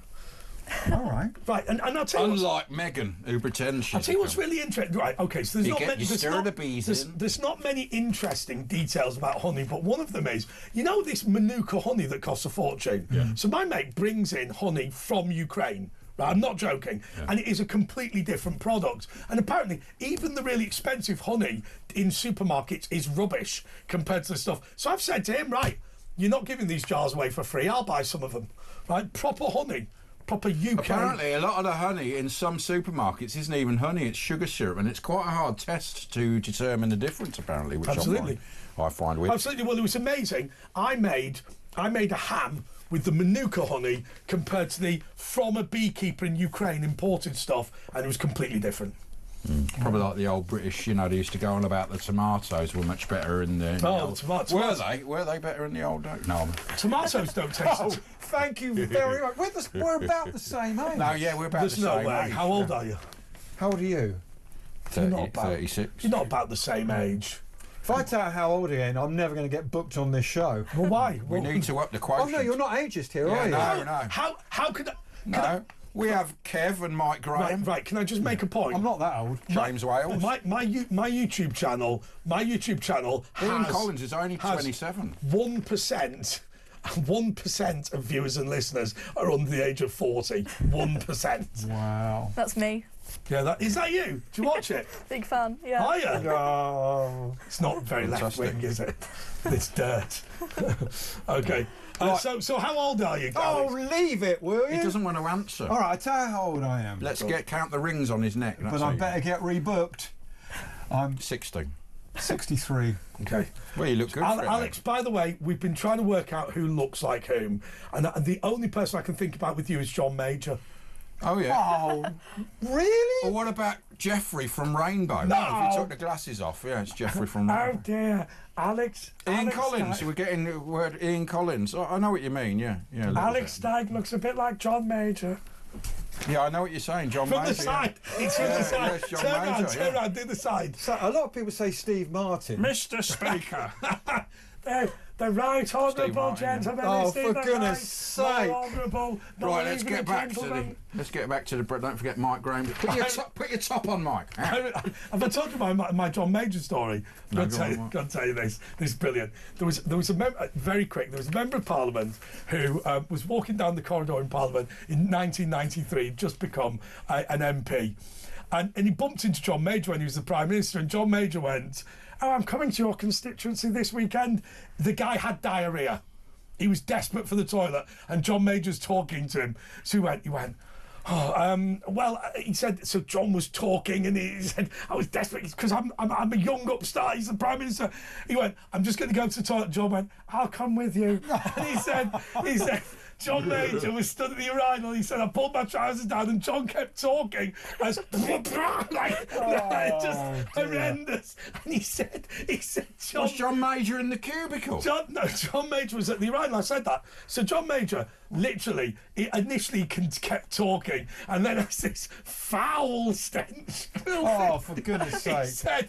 He said he never spoke to me again socially. Do you remember on Spitting Image when they made his puppet grey? Yes, because he was so. And they dull. ate peas, didn't they? Anyway, happy breakfast time, everyone. Yeah. Anyway, Edwina Curry. He loved the curry, didn't he? Yeah, with his. The Guardian: tariff turmoil wipes trillions of dollars off global stock market. World leaders condemn Trump trade policy and planned countermeasures. I've done a lot in life, and half I can't remember. That's Sadiq Khan. And family furious over IOPC Hillsborough findings. I've got to tell you one thing. They've got to bring to a close this Hillsborough thing. If they're going to bring... I thought they had. I mean, but... unfortunately, the big problem is, and I don't disagree with this, because of the way that the people of Liverpool feel so wronged, but every time there's an investigation, every time there's a public inquiry, on the steps of the public inquiry, somebody calls for an inquiry. Right? And I remember the last public inquiry, there was somebody tweeting, you know, pretty derogatory and disgusting things about the 97 victims. And so and literally outside the public inquiry, somebody called for a public inquiry into the public inquiry. And what's happening now is there's a continual thing. What we need to do for Liverpool is this. And I'll tell you what, this would be the best thing that Liverpool has ever done for the world. And I'll tell you, they've done a fair amount. We've got to make people legally responsible. They're all dead. They're waiting till they're all dead. No, hang on. You've got to make people legally responsible for what they do. Walking up to an inquiry and saying, I know I caused a massive crush in a football stadium, but hey-ho, I was trying my best on the day, is not an acceptable position. I think there's a very simple thing. All of these police officers that are put in charge of major stadiums, if you cock it up, you will be personally sued for the cost. Well, you've reminded me, have you seen this new law where now if you own a venue which takes over 200 people, so that's quite small venues, you've now got to jump through loads and loads of red tape and spend loads of money on a massive plan for anti-terrorism, right? Well, surely that's not the job of the bloke who's got the local music venue with a capacity of 210 people. Well, it's not. No. What happens is, it's exactly what used to happen, Jess, in the European Union, which is this. I know it's going to cost us a few extra quid, but it raises the standard in the industry. I guarantee you what will have happened is the big venue owners will have gone to the government and said, we've got a brilliant idea to solve the terrorism thing. Let's create all of this meaningless paperwork. And what happens is they'll just employ one person in every company, which is fine if you've got 5,000 employees and very difficult if you've got 4. And it's just pushing people out of the market. That's all it is. Anyway, this Hillsborough thing, a 12-year investigation into the Hillsborough disaster by the police watchdog has concluded that no senior South Yorkshire police officers were guilty of misconduct for falsely blaming misbehaviour by Liverpool supporters. That police case was wholly rejected in 2016 by the jury at the second inquest, who determined that no behaviour by Liverpool supporters had contributed to the disaster. Can I also rebuke the good people of Liverpool? I went to school in Liverpool, but let me rebuke them in the following... You've already slagged off the Beatles. Let me... Oh, God, it's been a Liverpool day, hasn't it? Let me make this point. Obviously, we work in the same building as the Sun. The Sun is boycotted in Liverpool. Now, I will say something. You have a right to do whatever you want, but journalists at the Sun were lied to by Sir Norman Betterson, who later became the Chief Constable of Merseyside. Now, if you don't like lies, if you don't like dishonesty, fair enough, but but Norman Bettison was later made Chief Constable of Merseyside. Yeah, Cal Mackenzie was informed by police officers about it. But the man responsible, so you've got your son boy, can't do it if you want, doesn't bother me, but the person who started the whole thing later became the Chief Constable of Merseyside. And what that tells you is that there was a deliberate effort subsequently to blame Margaret Thatcher and to blame the right-wing press for what happened. What happened was South Yorkshire Police behaved disgracefully on the day. Weren't they involved in it? Wasn't that Jimmy Savile as well, South Yorkshire Police? There was a lot of things with the South Anyway, Yorkshire they Police. don't like me going on about that. But it's true, you know. It was a policeman that told Cal Mackenzie, who was the editor at the time, that this was Liverpool fans. Anyway, we've got to take a break. It's the press preview. Mike Graham coming up next if you're listening in the morning. If you're not, it's us coming up next. We'll be back after this.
Across the UK, on DAB+, on your smart speaker, on your smart TV, and on your side.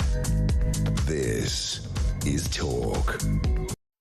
Well, this has been a fruity press preview. Come on, let's find something fun. It's Grand National weekend. Yeah, Daily Mail, Grand National Sweepstake, kit, free insider kit for the Grand National. By the way, I was going to introduce our guest co-hosts. Yeah, sorry. So this is the press preview with Andre Walker, Ashley Gould, Jess Gill and Alex Dyke. Don't worry about it. Right, well, meltdown. That's again, global stock markets plunged 2 trillion as Trump's tariff caused calamity for investments and pensions, although it was picking up at the end of the day. It'll all balance out in the end.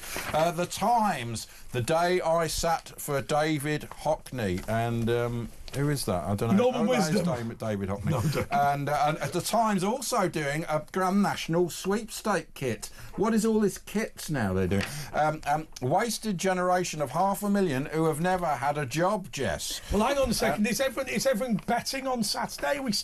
Is the Grand National still a thing? Yeah, well, not really, is it? No, It's like the don't FA Cup bother. and everything. It's sort of, we don't care. don't bother. Is that something to do with the British sort of heritage I think going? it's to We do don't with really media. care. I think back in the day when you only had Everyone- 2.5 that's true. channels, Yeah. FA Cup, Yeah. Grand National was a big deal. Now we have. But wait, I mean, fragmented my rights. family used to sit down for the Grand National. My mum used to say, no, you know, there's no way. If you want anything, it needs to be ready for the Grand National. My dad used to go out 50p each way. Yeah. I'm not joking. It was very Insane. exciting, isn't it? And they have the different commentators for all the bit, and it is the one exciting race of Beaches the year. Brook, over Beaches Brook. Yeah, There is. and the chair. I won with Mr. Frisk in about 1988. I won with red rum. Did you? Yeah. Back Wow, in the man. 70s, because I'm a little bit. Did you not have a older than bet the year after? Because he Which won is- 3 times, didn't he? Which is the horse that got stolen? Is it Shergar? Shergar, yeah. That was in Ireland, wasn't it? Something to the IRA or something, and he ended Someone up in said it was Lord Lucan came back to get the Lord Lucan was. No, can I tell you, we all Shergar. know where Lord Lucan is. He's on the Liberal Democrat front bench in the House of Lords. You could hide there for years and nobody Isn't that noticed. Wayne Rooney? No. Wasted generation. Here we go, Jess. Yeah, wasted generation of 500,000 who have never had a job. More than 500,000 young people who are not working or studying have never had a job. Analysis has found most of these not in education, employment, or training, and not looking for a job. And a growing number cite sickness as the reason. Keir Starmer has described as a moral issue the fact that 1 in 8 young people are not working or studying. And has spoken of a wasted generation. But like you said, Jess, what's the point? It's true. Like, I know quite a few people, a few of my close friends, either have struggled to get a job in the area they want to. They've been fed this lie that you can do a university degree in anything, in media studies, and even like I think Liverpool offers like a Beatles study thing, and you expect to get employment from that. It's kind of crazy. Well, there's enough media graduates every year as there are jobs in the media, apparently. Yeah, that's absolutely true. I warn people, do not do media studies. And the reason why you shouldn't do media studies They're is rubbish because, as well, the ones that have done it. It's because this company will teach you how to do the job. But what you need to do is you need to know something. So as an example, if you walk in and you go, well, I was on my student radio station, but I'm also really good at chemistry. And they go, all right, well, you know, that just brings something new in or whatever. But that's better. Doing actual student radio station is much more valuable than media students, because you get a media student, you just have to start training them for anyone. But if they've done a radio station or hospital radio, they will know. A lot of the hospital radio were actually better than professional people. But I think a big part of it as well is a lot of young people who had originally, like I was saying about my dad, you know, finished school at 16 and then you'd work in the toilet roll factory. A lot of these jobs now, for example, like a lot of my more working class friends who just skipped university at all, they don't want to work at Superdrug, they don't want to work at these soulless corporations who offer them nothing, and also they can't afford to have a family, and also even if they do these jobs, well, they'd probably be earning equal if they were on benefits anyway. Do you know something? I watched a documentary about the film Wall Street, which you probably haven't watched, Jess, but everybody listening and watching will have done. And they were saying that Lou Mannheim, the old guy who was going, it's a god stack, that's how IBM and Hilton were built. Basically, they were trying to get, Oliver Stone was trying to get across the point that there is nothing wrong with working in financial services, but you've got to build yourself up over years. Don't be a fly-by-night. Don't be a spiv. Don't come in and don't just break all the rules in order to get where you go. I just worry about a generation of people who are all taught to be jealous. Jealousy is the number one thing. Watch TikTok, watch Instagram. It's all about being jealous of somebody with a house in Dubai. Have you seen that Gary's Economics guy? No. Have you really? No, it's he claims to be like the best trader in 1 year, the best investor. Oh, that communist. Yeah. But he's been proven to be a load of a bull. He was told he was a top trader, and he's turned out to be a load of. But now he's telling young people there's he's no lied point about investing, what he did. There's no point. So I just the thing I worried about him. I saw him with Owen Jones. I'm not gay. You're not gay. They're quite similar, actually. But I saw him interviewed by Owen Jones, and he said, I was the most successful trader in the City of London, and I thought, I have met traders before, and whilst I'm not dissing your crib, right? But you live in a 2-bedroom flat in St Catherine's Dock in the East End of London. Sorry, in Limehouse Basin in East London. Limehouse Basin is a very nice development, but I guarantee you the best trader in the City of London does not live there. And he said he made 35 million, and that doesn't make you the best trader. And whether he did he's that saying anyway. he's so good, he's so rich, but also buy his book for like £10.99 as well. He's very shilling that. But my point is, people are now taught not to be good at anything, just to obsess about materialism. But what we should be, so many children teenagers go to university, they come out with all the first degree honours and they can't get a job, right? Yeah. What we're not teaching is the gift of the gab. Yes. How people wheel and You can't deal. teach that. Yeah, you can. Can you? Yeah, you can. Well, I don't know, maybe, but how people wheel and deal and negotiate. Hang a second. You're talking nonsense there, Asher. You and your brother are both presenters on this channel. But, I mean, right? I haven't really got. He's got the gift of the gab, and I don't think That's got to be something to do with the way you were brought up. The fact that whatever job Johnny does normally, the fact that he can present a radio show and you can present a radio show is but in different ways. I think he has the gift of the gab. I think you have it. I think it's more of a natural thing. I mean, mine is a different sort of shtick, isn't it? I'm just more interesting. But do waste. So that's that one. The African diet could work wonders for your health. For decades, the Mediterranean diet has been held up as a model for nutrition. Its emphasis on fresh vegetables, whole grains, and all. Well, we all know that. Research suggests, however, that this is all obvious stuff, isn't it? If you eat, basically, the more peasant food you eat, the better it is. I don't know if the that's natural actually stuff. true. Have you heard of mud pies? Mike's or having like mud oatmeal. cookies. With Yeah, muffins. Scotch porridge. but they just like in some areas of Africa they do just eat mud because like what else can they do? They don't eat mud. No, they do. I swear to God. They don't eat mud. They don't. I swear they do. And well, I'll tell you the problem with the Mediterranean diet. Must be good. They, I'll they do not eat mud, by the way. Anyone going to complain now? They do not eat mud in Africa. I swear that's the thing. But you're wrong. But okay. They use it to get smooth skin, yeah.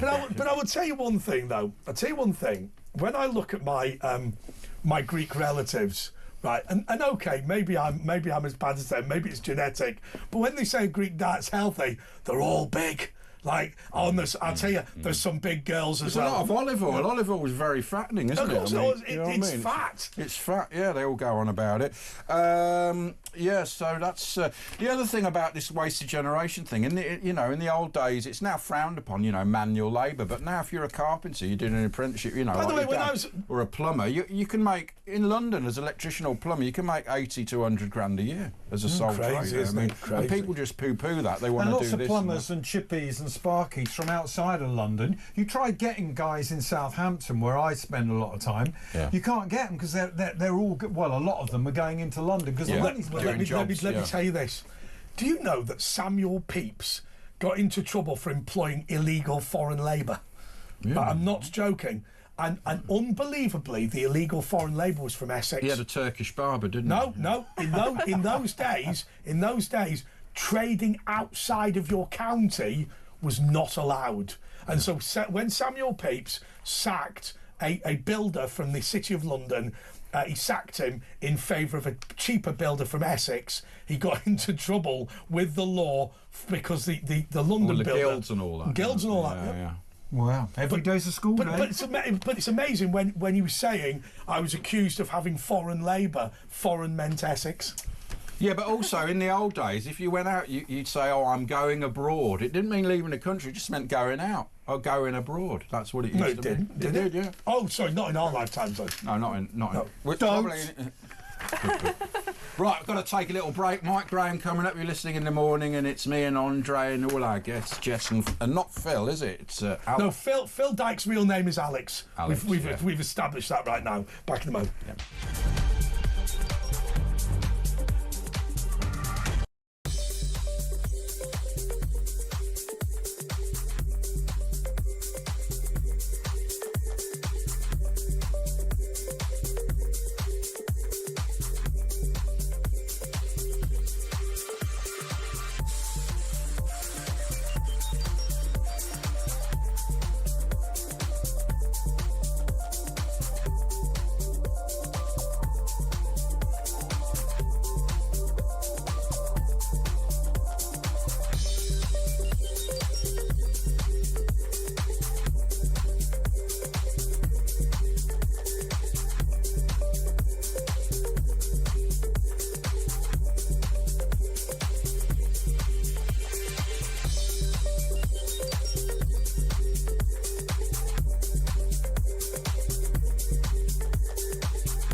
Across the UK, on DAB+, on your smart speaker, on your smart TV, and on your side.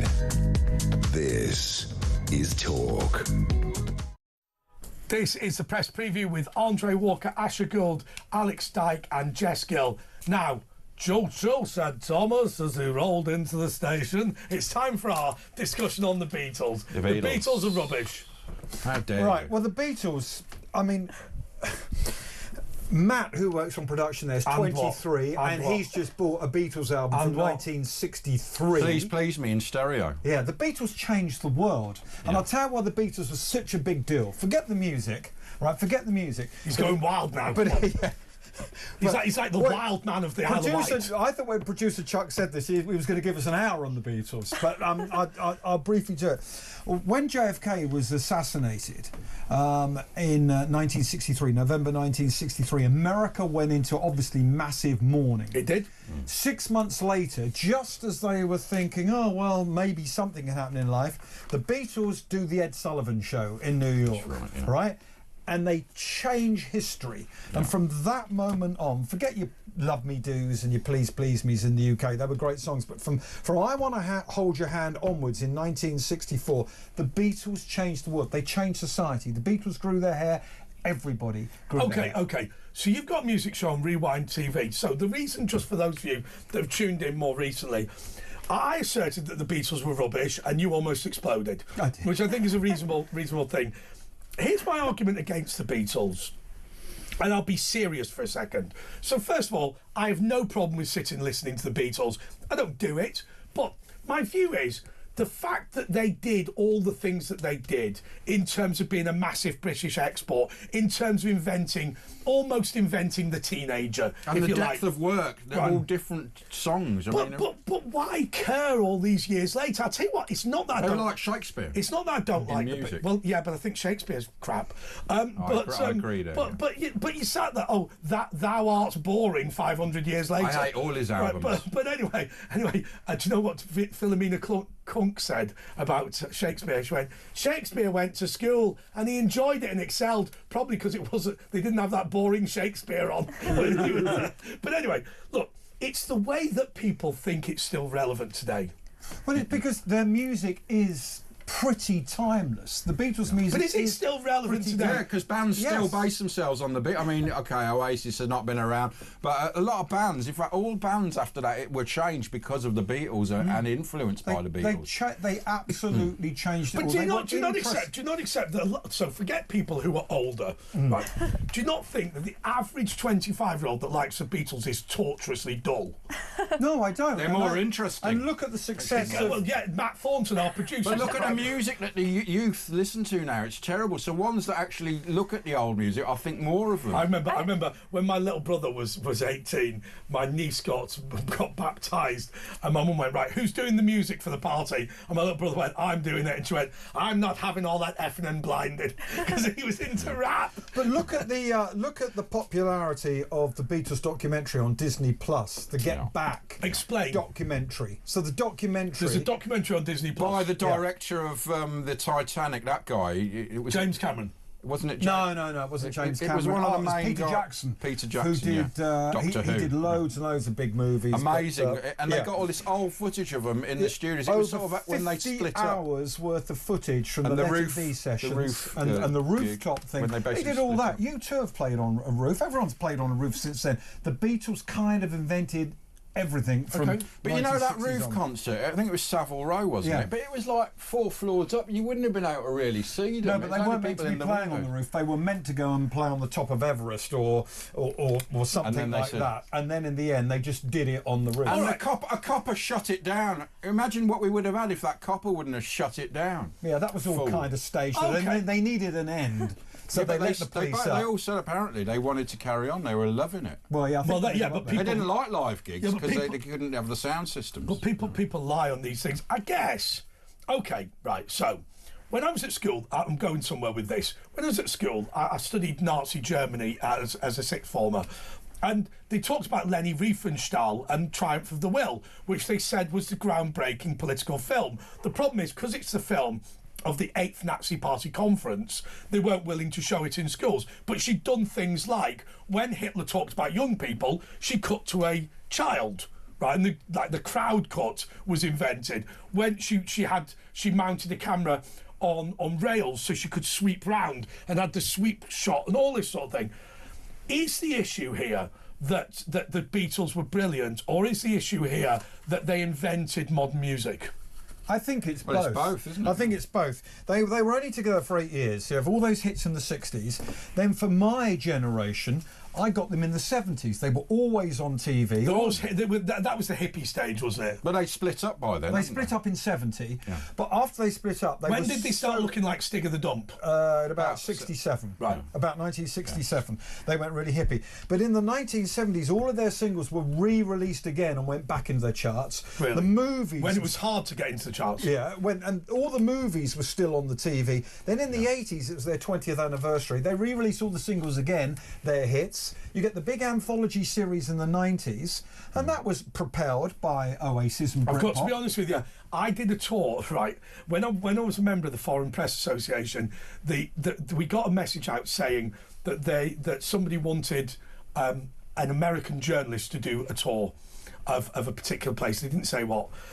Now, I worked for Breitbart, which was an American publication, so I agreed to go. It was a tour of Liverpool with Visit Liverpool. Now, of course, when I arrived, I couldn't admit, you know, my family... Well, I mean, I went to school in Liverpool. They were showing me around stuff. I knew more than the tour guide. But they took us to the Heartbreak Hotel, which is themed on a Hard Days Nights... I can't remember whatever it was. A Hard Day's Night. Hard Days Nights Hotel, that's it.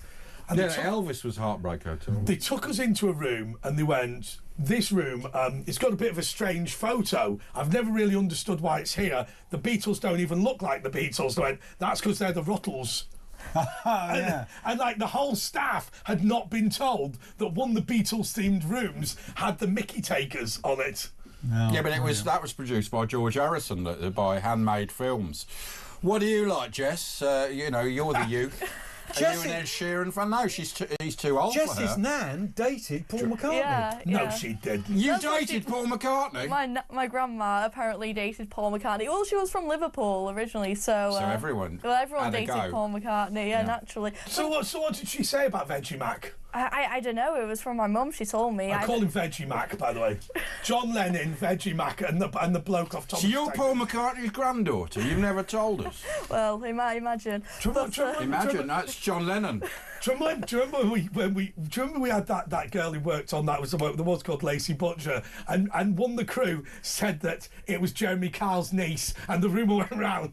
That was that stage in this company where we started making up rumours. I made up the rumour. Do you know that big metal thing outside? I made up the rumour that was a statue of Mike Graham.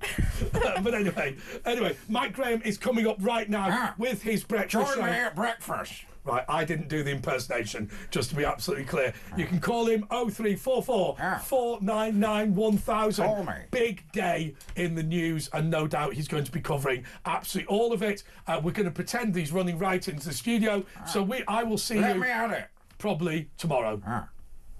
So thank you so much. That's to all of the people who were watching All the lonely listening people. on a Friday morning. You are still with us on a Thursday night. We've got one more minute with Jess and Alex, haven't we? You're not leaving. Are you going to stay? Because you've come all the way from... You can stay for the phone in. Stay. Oh, so if you'd like me to stay, man. I'll stay. Jess, you, Well, I have to head back to. Oh. be very careful, though. Yeah, I know. Oh, she's a communist as far as I'm concerned. Right. Well, what a surprise who the first caller is. Okay. Give us a call. Hallelujah. Give us a call. Hallelujah! 0344 499 1000 at Virtual Ash. At Andre JP Walker. Jess, thank you so much for coming in. What's your Twitter, Jess? JessGill03. There you go. Jess Gill 03. Yeah. Is that because you were born in 03? Yeah. Really? Yeah. That's so depressing. Alex Dyke, who was drawing his pension in 03, is back with us. We'll be back in a moment. Get out of it.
across the UK, on DAB+, on your smart speaker, on your smart TV, and on your side. This is Talk.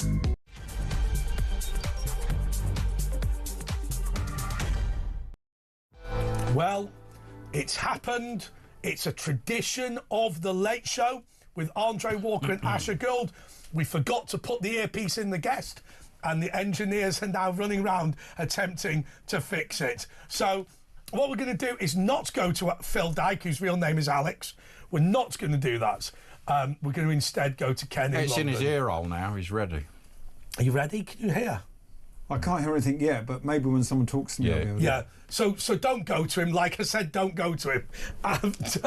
Ken is in London. Ken, you're on Talk, my good friend. Good morning, gentlemen. Good morning.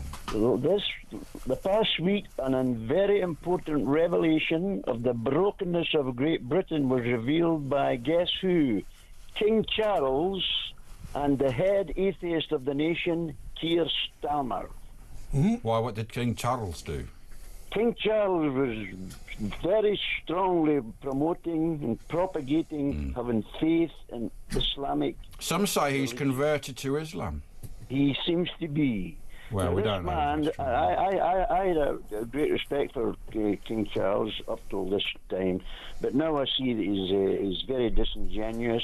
He is supposed to be the head of the Church of England. He is the defender And the Church of Scotland. The faith. The faith is the Christian faith. That's right, yeah. But he says he's the protector of all faiths. He's sort of diluting it down, isn't he? That's it, Ash. He's now the defender of all faiths.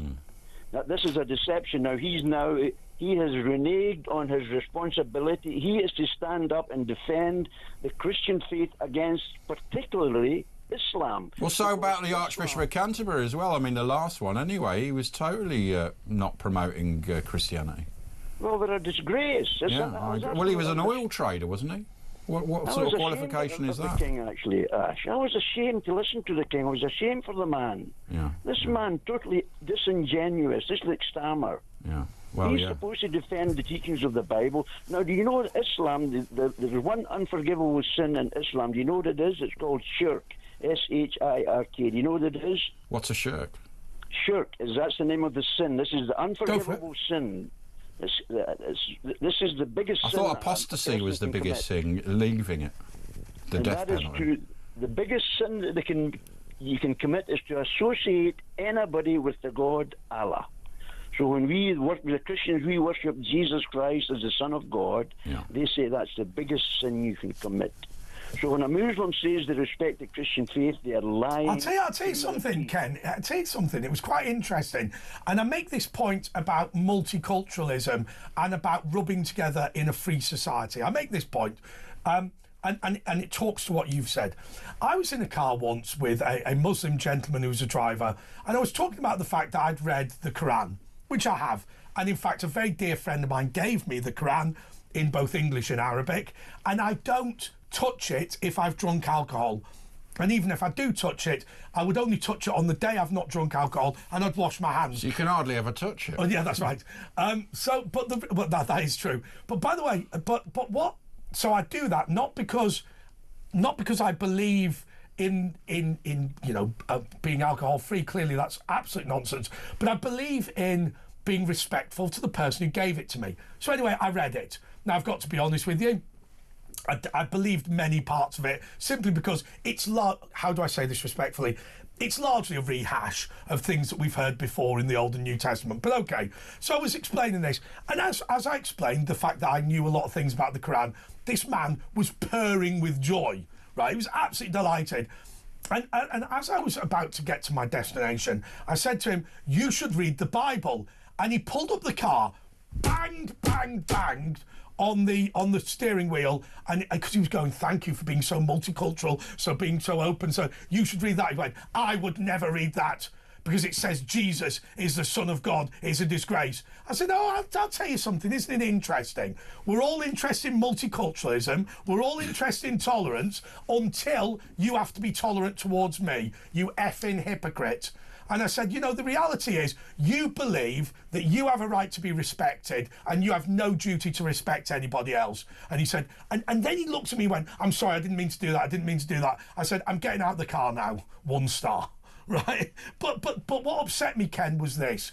And this is where, even though you annoy me sometimes, and no doubt I annoy you, I do think the fact that we are not interested in abusing somebody for their beliefs. We're interested in making our own case. We're interested in being nice to people. But I think there's a big difference between saying this is what I believe and saying you have no right to believe something different.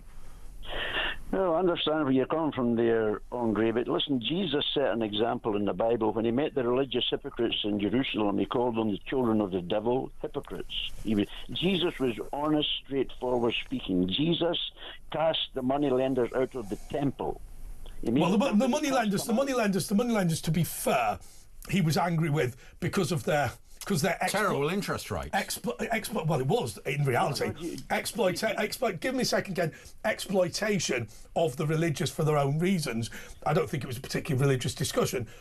Alex, are you religious? Are you interested? As I've got older, I'm respectful to everybody's faith, and I have a faith of my own. But my own personal belief is that everybody has whatever their God is. Whatever your God is, I respect them. For me, I just think be kind, and I believe God is inside you. That's what I personally believe. So if you're, I believe in karma. I probably, if I knew more about Buddhism, would be really into that. I believe in kindness. I mean, I was brought up as Christian, Church of England, but what if somebody like Ken turns around and says, well, yeah, okay, but worshipping some things are bad. So as an example, worshipping sex. And I'm not joking when I say that. Worshipping money, worshipping gluttony. These people whose lives are, you know, people who go to eating competitions to see how much. I like the thing. I mean, they don't worship it, but the big motivation in their life is being as gluttonous as possible. There are some people in their lives whose principal motivation, the thing that they worship, is the opportunity to download pornography. Well, football as well. That's a religion to some people. I wasn't really talking about this, but it's interesting that you've said worshipping money as if that's sinful. No, I think worshipping, trying to do better for your family, or rather being motivated to want to do better for your family, is a good thing. But I think seeing property as an end in of itself is wrong. Yeah, but a lot of people do that, don't they? You've allowed me to phone up here. Go on, Ken. Your program is to allow speakers on the phone. And notice, Andre, when somebody phones up and they make a point, you immediately go into a long diatribe sometimes. And unlike yourself, Ken. What the caller is saying. You have to learn to respect the callers, whoever they are. Ken, you need to learn to respect the fact that this is my show, not yours. But continue. Yeah, but your show is to you. You're not allowing people to speak. I am. I allow you to speak all the time. I want you to speak about Mr. We are allowing you to speak, Ken. Mr. Starmer, I mean, we're letting you speak. Mr. Starmer, this week, he allowed the Muslims to sing in the Great Hall in the Houses of Parliament. It was a total disgrace. Westminster Hall, A disgrace. This is a revelation of the brokenness of Great Britain. Islam has taken over the land, and the Church of England is apostate, and the Prime Minister supports it. He is the Prime Minister. He has to be rebuked for his cowardice. And the King Charles, he has to be rebuked for his cowardice. If we say we're Christians, then we speak honestly. The only way to heaven is through Jesus Christ. This is what's taught in the Bible. And to teach anything else is heresy. Jesus said... Yeah, but they'll say you're doing the heresy, you know what I mean? Jesus said, I am the way, the truth, and the life. But the slight problem is, Ken, if you believe Jesus was talking garbage, citing the fact that he said something is not proof of anything. You're mocking Jesus. No, that's not. Jesus. No, that's not what I said. You know I didn't say that. Jesus never spoke garbage, and I've never even thought about that. Jesus is God manifest in the flesh. And I'd just like to remind everybody this Easter. Easter is not about Easter eggs and Easter bunnies. That makes a mockery of the death and resurrection of tasty, Jesus Christ. Yum, yum. The judgment of God is coming, men. Come on, Ken. All right, Ken. I'm going to say one final thing. I think that if you on Easter Sunday get up in the morning and you get some Easter eggs given by the Easter Bunny, we've got to be careful because Ofcom don't like pagan. Then go to church afterwards. I mean, we used to, and I mean, Ken objects to this, which I think is silly. We used to have at Christmas a birthday cake for Jesus, and we used to sing Happy Birthday. Is that all right, Ken? No, Jesus Christ, listen, you men there, listen to this. Jesus Christ, the Son of God, died for our sins on the cross. And if you don't grasp that and ask for forgiveness from him and believe he rose from the dead, you will all end up in hell. Well, there's one advantage of hell, you won't be there. Okay, Ken, thank you so much. Okay, next is Tony in Lancashire. Tony, you're on top. Good evening, Ash and Andre. All right, man. Do you all like And Alex what you said, and Phil. Ash? Yeah. Well, yeah, Alex and Phil. Yeah, I like what you said earlier on, Ash. Did you? Ash, earlier on, what you said about Meghan. She does pretend, doesn't she? Yeah. Because she pretends like there's no tomorrow. Yeah, man. And I find her that she's cheeky, you know, trying to take the Essex name, well, the Royals name, you know what I mean? Yeah. How dare she? I've often wondered whether Sussex Royal, the people that objected were the Royal Sussex Hospital. Because the objection was purely based on medical stuff. They're going, Sussex Royal strongly implies that the Royal Sussex Hospital, which is known as Sussex Royal, is somehow controlled by Meghan Markle. But wasn't the deal that they weren't allowed to use the royal thing? Yeah, You know, because it was objected to. It was objected to by the Queen. Yeah. I just wonder how many more Netflix series we're going to get before Netflix think none of these have worked. None of these. Well, have been she hits. said, they've commissioned a second series. Apparently, she'd already recorded that. It was a 2-series deal. So, look, here's some jam. You get the peas and you mix them up, and then you got some honey and you got the jam. Isn't it great? Look at my friend. I only met her yesterday. At least it's not what Gwyneth Paltrow did when I discovered what those candles were like. I mean, that's just absolutely repulsive. Absolutely repulsive. And certainly don't light them. Oh. Can I just ask, what do you make of Nigel Farage? Well, Nigel Farage, well, I mean, he's trying to keep things together, but I don't know. I mean, is he... I think it's important to bear in mind we're in a local election, so it's probably best if we say something positive about one party leader or negative about one party leader, we're probably going to have to go through all of them, and it'll take about half an hour. Yeah. The thing is, though, I like his policies, all of them, and I agree what he said. So I've been watching him on GB News and stuff, and for the past 5 years, and all his policies, I kind of agree with. I like his shorts and all. I think it's time we had Nigel Farage as Prime Minister. Well, we have to wait 4 years. So I'd do it, sure, mate. I'd be probably not be nasty. If you like, I'd say to France, because I don't like France myself. I'm with Jeremy Kyle on this one. So I'm watching him over there, and he was saying he doesn't like France. I'm sure it were. Anyway, because I don't like France, I'd be nasty, like, so I'd say, right, if you don't take these illegals back, I'd revoke your licence. Once I've got shut of them, then I'd revoke the licence. Right, Stodgers, I've had enough of them. We're done, out. Yes. Do you remember the whole thing with the land bridge, where they're going, we're going to stop goods coming out of the port of Calais? We were like, well, the big advantage with that is it means you can't export to the Irish Republic, which is still an EU member. So you know what? What's good for the goose is good for the gander. By the way, I'll tell you something. That land bridge cost us a lot of money, because what would happen is, rather than sail from France or Holland to the Republic of Ireland, what they did instead was they got the ferry from Dover to Calais, drove over all of our roads, and went from Heysham, Stranraer or Holyhead with all the goods. Therefore, we would have to pay for the damage to the road to export to the Irish Republic. Let's stop that straight away. Straight away. Hopefully they bought some fuel on the way through. No, they fill up. They got massive tanks apparently. Yeah, These lorries that they can fill up in Europe. Yeah, they used to fill up in Europe because it was cheaper. Got 1,000-litre tanks and stuff like that. The reason is because we charge people based on petrol or diesel tax. They charge principally based on road tolls. So what you do is you fill up on the cheap fuel and drive on. And they used to even Eddie Stobart's lot used to register their trucks in Belgium because it was a cheaper tax. So. Somebody said, "Hey guys, I wonder, does Ken have any fun and enjoyment in his life?" Actually, can I tell you? A lot. In Westminster wearing a sandwich board. Can I tell you something about Ken, right? So I think he goes, first of all, I've made this point before, I like him. And I'll tell you why I say I like him. He's full of joy. Because I actually personally know him, believe it or not.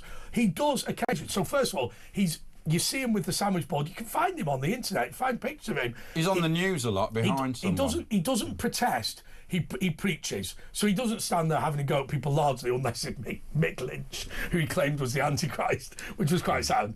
But actually, I disagree with him going too far and saying everyone's going to hell other than him, which I think is That's what he believes. He's silly.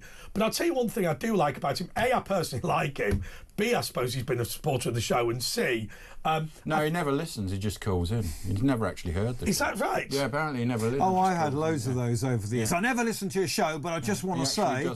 And then they would say, and last week when you talked about... And I thought, but he's not allowed. Look, we'll test him. Next time he calls in, we'll go, what have we been talking about? I guarantee he doesn't listen to the show, just calls in because he can spout his, what he says. It's like basically his messages. He thinks part of his ministry is just... We're part of his flock, yeah. He's flocking us. I bet he listens all the time. No. I suspect... Hanging on your every word. And when he's on the news, we tell him, he goes, he doesn't even watch telly. He's too busy out preaching. He's a lovely man, though. Oh, God, he's full of the joy. Can we get the Mick Lynch video of Ken and Mick Lynch? Let's see if we can find it. I don't know if we'll be able to find it, but let's go to a break, and they're going to try and find him having a go at Mick Lynch, because it remains genius. Back in a moment.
Across the UK, on DAB+, on your smart speaker, on your smart TV, and on your side. This is Talk. Do you know, we were just talking about being confused between this and another place. And I will tell you, I was in taxi the other day, and the bloke, I won't do the accent, but he was an Asian gentleman, and he said, "I've seen you on the other place. I know what your channel does. I know what it's like. £6 normally, £10 for you. £10 for you." I said, "I do not work at that other channel. I do not work at that other channel." He said, "It's a disgrace. I've seen your clips." He didn't say it like that. I could do my Welsh accent, but I won't. And he wasn't Welsh. He demanded £10 on the basis that he wants to tax me for being a presenter on the other place. I said, "I'm not." Did you pay him the extra? Did I hell? He did a runner like he normally does. I did a runner on taxi once. My mum, no, I didn't do a runner. You're not in Belgium again. It wasn't a proper. They're really after it wasn't. It wasn't a proper runner, but my dad and my mum, when she were alive, lived down this like half-mile private road. So I picked up a taxi and I went to drive, and he said, "I'm not driving down this road." I said, "Well, if you're not going to drop me off, I'm not going to pay you." Because the road's really dark and everything. So I got out, walked, phoned up his taxi firm, and I said, "Listen, you know, he probably thought I was going to clobber him and nick the money, but if he doesn't take me home, he's not getting his money." And they went, "Listen, what's on the meter is the maximum. If he chooses to drop you off before and not take the money, then we will back you up on that." It's funny, earlier you mentioned Uber in London. Yes. And I wondered how many times that came up on this show, that all of those cabbies who train to do the knowledge. And then did Uber start in London later than anywhere else? It came in 2012, didn't it, because of the Olympics? They started in London. Yeah. Oh no, I thought they came into London. I didn't think they were allowed into London. No, but I mean, I don't think they... Because of the knowledge. And then I think they... Well, no, because there were minicabs. The minicabs were always allowed. And then they had those dodgy illegal cabs. So what's important to understand is that private hire taxis don't exist. Right? It's basically they're using it's a rules... figment of your imagination. They're using rules on chauffeuring, which is why you have to book through offices and all this sort of thing. They can't have meters legally. There's all this sort of thing. But the problem is with all of it. So first of all, if you've got 10 taxi drivers, you've got 15 different opinions. Right, they are belligerent. No, they are, because it's the sort of person who wants to work on their own, do their own hours, work for themselves. That sort of person is going to be less collegiate than your average person. Yeah. Also, because it's now, or it was at the time, 25,000 different small businesses. That's the thing. What they did was they bilged it up. You know, clearly putting a pin on a map on your phone is the modern equivalent of hailing, right? It clearly is, isn't it? Right? But what they were not willing to set these apps up and all commit to one of them.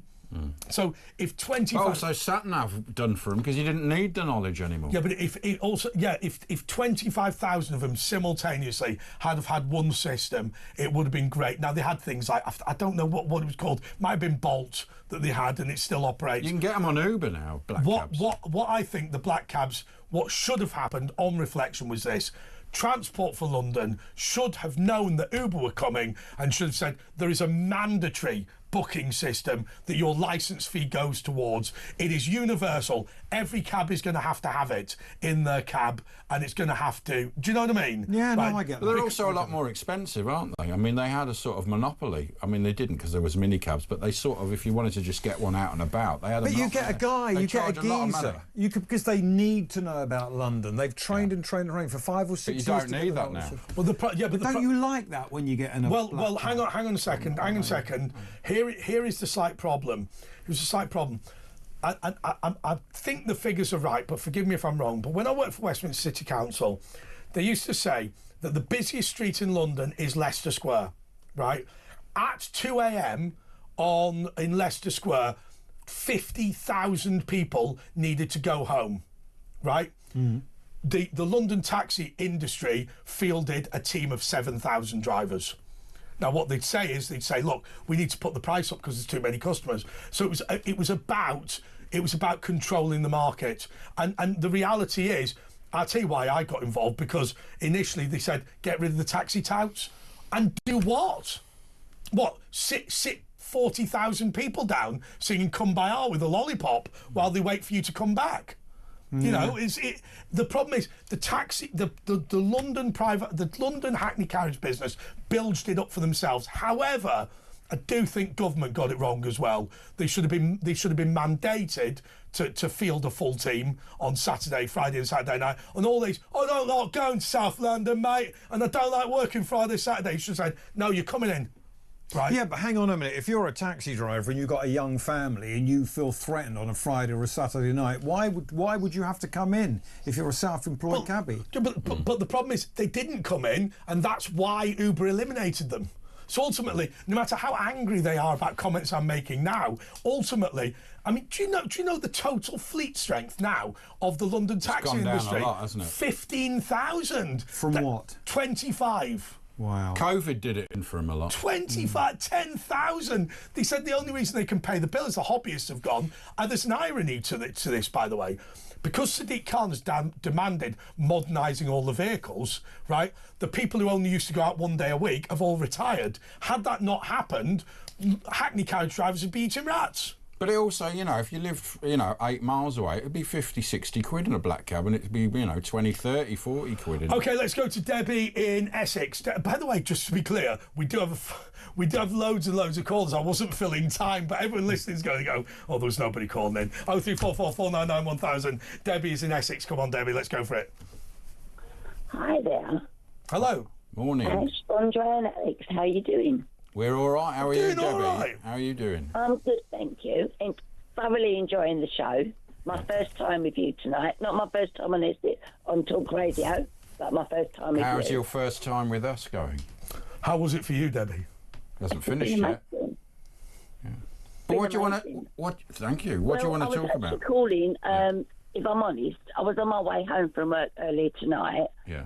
And I was just missing the last bit of Kevin O'Sullivan on the radio in the car. She wanted to tell you what he said. What did he say? I don't know. I was putting my makeup on. So you're phoning up. You're phoning up for a recap. All right, they were talking about tax and like inflation on gas bills and electricity bills. Yeah. And in all fairness, I hadn't thought about it until I watched this when I got home, and I just literally just missed it. Yeah. So Debbie, can I just interrupt? Look at that on the feed there, right?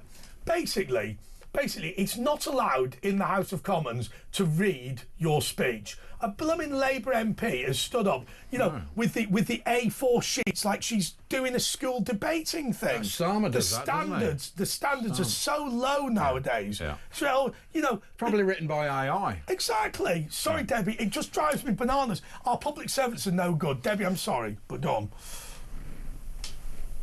Debbie. We're finished. I'm so sorry. Kev, finish. Yeah.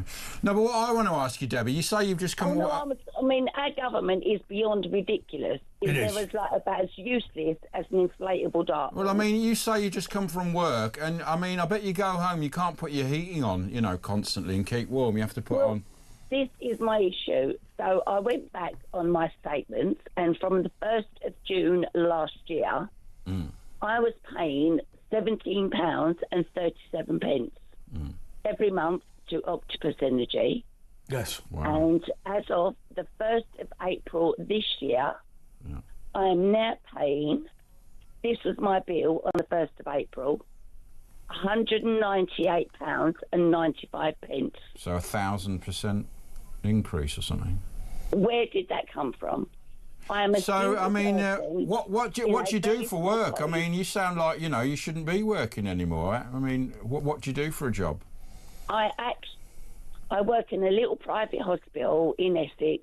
Yeah. I am a hostess, so I cater to all the patients and their needs and whatever they need while they're staying at the hospital. So like a carer, and I bet you're not on your minimum wage or something like that. I'm on £14 and £11 an hour. And it's not enough to live, basically. No, it isn't. No. Not with everything that's going up. I can't believe that I've gone from £17.37 to £198. And that's just your energy bill. I mean, have you called them to check this tomorrow? But I mean, I'm going to do it tomorrow because this is just your energy bill. You've got your water bills that are going to go up, your food bills. Have you noticed how much food's gone up? My water bill, because I checked that as well tonight. My water bill has gone down by £1. So I was paying. Well, there you go then. £17 a month. Now I'm paying 16. That's just this month. Who knows what's going to happen next month? Yeah. I think it's going to go up by about 26%, isn't it, or something ridiculous very soon. Probably. The reality is, and I've said this before, we really have to abolish the energy regulator. You know what they say is they say there's an energy price cap which we put up every time the industry asks us to put it up. Right? At least we'd save 80 million quid by throwing them out. Well, on net zero, this net zero from Miliband, you Oh know. my God, the net zero is just beyond ridiculous. I mean, that's where It's all plunging coming people into poverty. It literally is beyond ridiculous. Do you know? I've said this before. I keep saying it. Ed Miliband is a religious leader. He's a pagan, right? He believes in worship of the earth, and he believes that you have a duty to live in cold and poverty in order to worship his god of the earth. from. I mean, you're living in poverty when you can't put your heating on. To China. How did he get to China? Well, at the next COP30 Did he go on a conference, little rowing boat? they're all. I think it's in the Amazon. On a plane. That's not the argument they make. I remember I used to present a show on this channel with a guy that I genuinely respect until I worked with him, and then realised he's a disgusting, obnoxious communist. I'm not going to say. You've never told me that. I'm not going to say before. who he was. Well, his name began with A, but anyway, thank God we've sent him to Times Radio. Anyway, real nasty, obnoxious piece of work, which is why he's doing so well in TV. But anyway, he said of Emma Thompson flying over. I said she's flown over first class on BA to attend a protest about climate change. And you said, yeah, but she's important enough. She needs to fly. Normal people don't need to fly. Obvious. And the attitude is about why Ed Miliband got to China is, yes, but I need to go. You don't need to go This on holiday. COP30 conference. We don't need to go anywhere. We can do it on Zoom. That's what we all did a couple of years ago. This COP30 conference in the Amazon, they're all flying on their private jets, thousands of people, and then they're actually knocking down the rainforest to build a motorway for them. So it's like the little people don't get it, but we get it. It's a bit like the old let them eat cake. And good job that story broke a week before April Fool's Day, because if it had happened on the 1st of April, we would have all thought, is this real? Yeah. Is this a wind-up? You know what? I actually thought April Fools. I thought the government are going to come out and go, this has all been a complete joke. Do you know what? April Fools. We had this show. Really We had this show called That Was the Woke That Was. By the way, we should bring it back when at some point, Chuck. But okay. We should bring it back, but we had an amazing thing. So Chuck Thomas wrote the show. So effectively what he would do is he'd write all the questions, and the concept of That Was the Woke There Was it was a true or false. So he'd go, is it true that? And my favourite example was Peter campaigning for an end to cruelty to oysters on the grounds that oysters are being eaten live. Well, they don't have a brain or a nervous system, therefore it's That's very rude. So okay, so and he used to ask that, and obviously I'd make it up as I'm going on in terms of the jokes. This has been going on for hundreds of years, people. However, Oysters. What was the interesting bit about this was we used to make up stories that later became true, right? So the oyster example is my favourite example because, in fact, so initially it was false. Peter are not running a campaign against cruelty to oysters, and later on it turned out that they had done it afterwards. And what was amazing was when you've got a guy who's experienced in TV, literally sat there on a Sunday night or whatever it was, making stuff up to in a true or false quiz, and 50% of it was coming true because of the woke stuff. Yeah. No, I don't know. Lesbians banned from football because of the concerns about feminism. False. Oh, now it's true. Right? It was just crazy. Absolutely crazy. Yeah. Well, it says something about the world we live in right now. What it is. The world we live in right there is literally, excuse my French, batshit crazy. Well, thank you so much, Debbie. And not because she's swearing, I completely agree with it. Batshit murd in French. But what is remarkable? Bat murd. What is remarkable about this when you talk about wokeism, when you talk about all these campaign groups, the reason why our writer and the actual left ended up coming up with the same things is because they were doing the same thing, thinking about the most ridiculous woke idea they can come up with, and our writer would go, what's the stupidest thing that possibly could have happened? And they'd go, what is the stupidest thing we could possibly do? And that's where they came together. Okay, I think we need to go to a break now, so let's do that. We're back in a moment.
across the UK. On DAB+, on your smart speaker, on your smart TV, and on your side. This is Talk. He was really fat and he lost loads of weight, but anyway, they got rid of him anyway. Yeah. His name's John Gaunt. Oh, sorry. Hello. This is the Late Show with Andre Walker and Ashley Gould. We were talking about John Gaunt, obviously the Plantagenet. Used to live where the Savoy Castle, by Waterloo Bridge. Duke of Lancaster. He was the Plantagenet Duke of Lancaster. Okay. Richest man in the country. Cindy is from Michigan. Cindy, I'll tell you what you're going to do tonight. Talk to Alex, because it's his second show. And he's part America. He used to live in America. No, but let me say, I want to say, even your callers think something's happened to me or I'm dead. I'm alive and well. Oh, callers don't care, Cindy. Cindy. I've had a hard time. No, Cindy. I had a hard time getting on the show. No, Cindy, our callers don't care. Nobody's been in touch concerned that you were dead. Oh, yeah. Oh, yes. Yeah, actually, so. There was a call last week and I heard it. No, there wasn't. So, I don't think so. I care, Cindy. Yeah, the people I care. I don't. Yeah, we do care, yeah. No, I don't, honestly. We do. What do you want to talk about anyway? What's going on in America with all these tariffs? You little jerk. But anyway, no, there was an Ash knows because it was direct. Ash said, no, I think she's okay. Yeah, man. I've had a hard time getting on, so I heard that. Cindy, tell me this, can you? It's Alex talking to you here.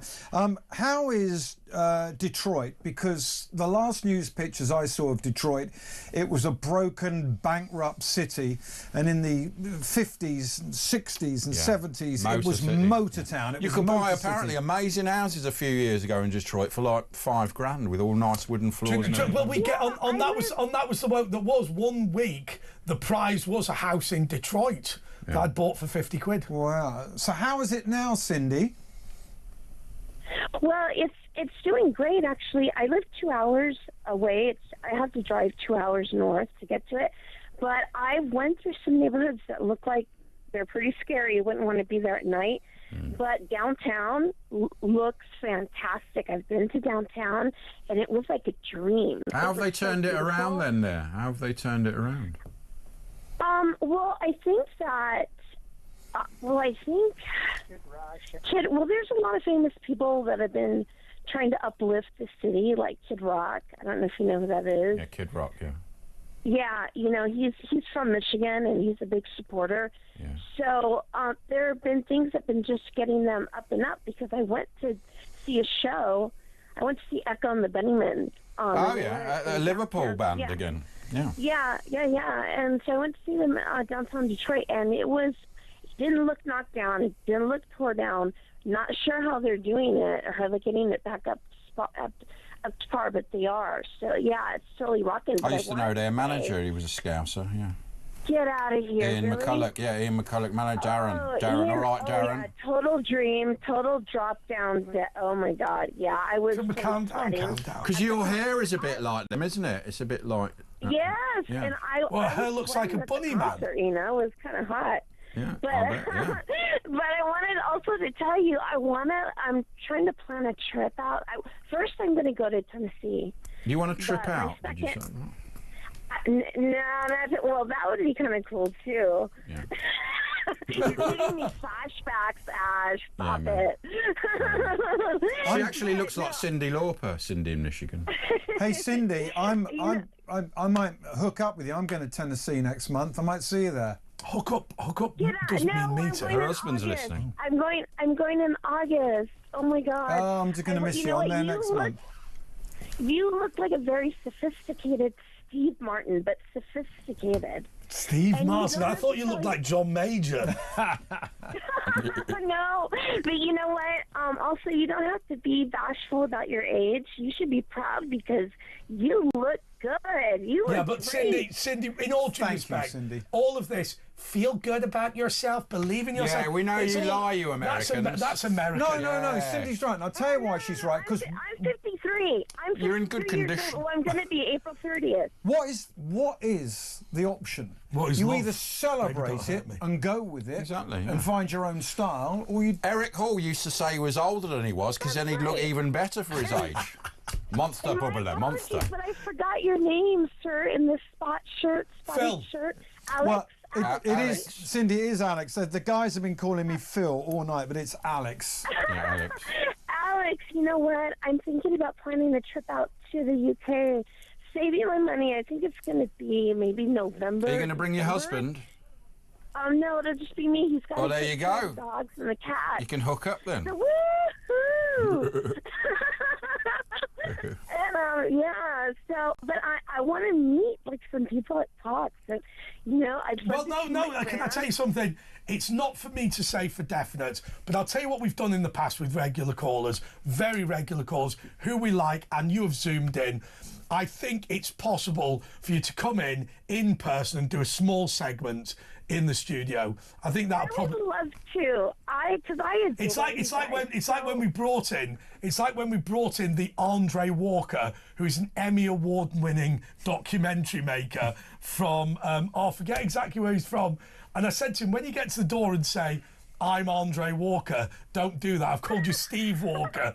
Because if this black guy from America goes, "Hey, I'm Andre Walker," he's just not gonna. You were just praying he didn't have a better voice than you. We had a show.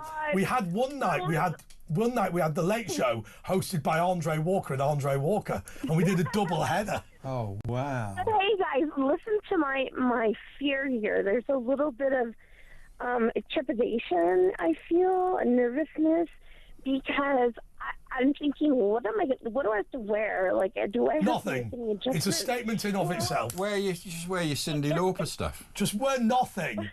If you wear nothing, we'll get way more viewers. Trust me. I mean, I'd get my boobs out myself, but most people are not attracted to them. I've got moobs like Jabba. Moobs like Jabba. Hey, Andre, you know, don't knock yourself down. You're freaking hot. See, now we know you're lying. Don't knock yourself. You Americans. No, I don't like you to knock yourself down. You say like, don't worry about it. Don't worry about it. I'm dating someone half my age. It's fine. Exactly. It's all good. I'm doing all right. Are you really? I live in Ascot. I'm dating someone half my age. It's all good. Anyway, Cindy, you are good. Wait, one more thing. Sorry, go on. Oh, sorry. I'm so sorry. One more thing. I just wanted to say, because it was a segment about Broken Britain.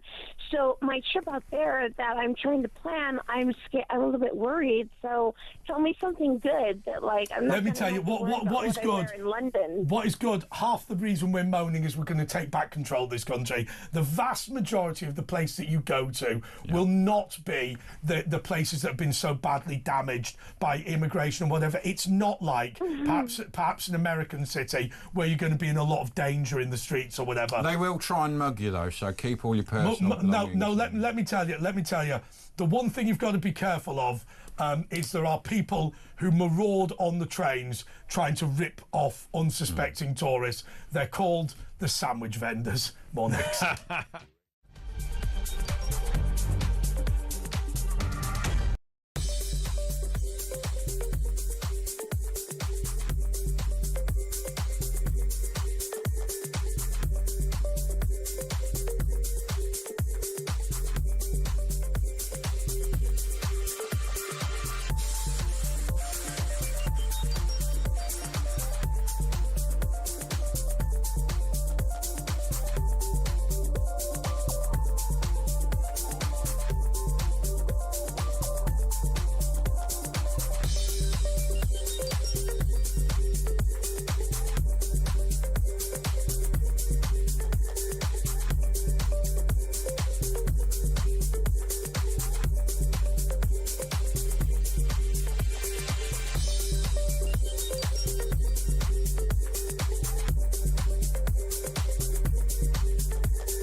Across the UK, on DAB+, on your smart speaker, on your smart TV, and on your side. This is Talk. Yes, this is Talk, and look, we're here with Alex Dyke. We've talked to you before, Alex, about the fact that you've got this music show and all this sort of thing. You know a little bit about late night radio, don't you? Well, I did a show actually called The North South Divided years ago. The radio company I worked with had a lot of radio stations in the north and a lot in the south, but nothing in between. But the story I was going to mention to you guys was, just hearing Cindy there reminded me, when I lived in America, Florida. in Florida, I was driving back one night in I had this old 90s Cadillac, which I loved. Nice. It was a wreck, but I loved it. Was it like the one off Phoenix Nights? I don't know. I never watched Phoenix Nights, but it was a Fully loaded. Brian Nice. Potter. Yeah, it wasn't pimped, but it was an old Cadillac. Anyway, I was listening to some AM radio. Yeah. And of course, I lived on the Isle of Wight where David Icke lived. Yes. And actually, when David Icke's, and I did a lot of radio in the South, and when David Icke's wife got pregnant, they were thinking of names. His wife told me this. She said, "What about Alex?" And David Icke said, "Hang on a minute, Alex Icke. It's too close to Alex Dyke." Really? But he never called me Phil. Anyway, I'm listening to this. I'm listening to this AM radio show, and they're talking, and the host, I don't know who it was, said, "You know who we need to be talking to? David Icke." And I thought, here I am in Florida listening to an AM radio show coming from California, and they want to hear from David Icke, who lived about 7 doors away from me. And I thought, isn't the world weird synchronicity, isn't it? How really it goes funny like that. place. You know, my favourite late night radio story is about a guy that I filled in for but didn't know particularly well, the late great Howard Hughes. Oh, lovely guy, a really good bloke actually. Obviously died recently, and it's been a bit of a nightmare, obviously. But anyway, this is a brilliant story. He was hosting this show on Christmas Eve, and a phone call came through from Steve in Liverpool, and Steve in Liverpool went, "Hello, Howard, it's your Uncle Steve," and he goes, "Oh, great." You know the way it's on top. Hi, Steve. Great. And he goes, "Hi, Steve." And he goes, "Does your dad still live in that same house in Formby?"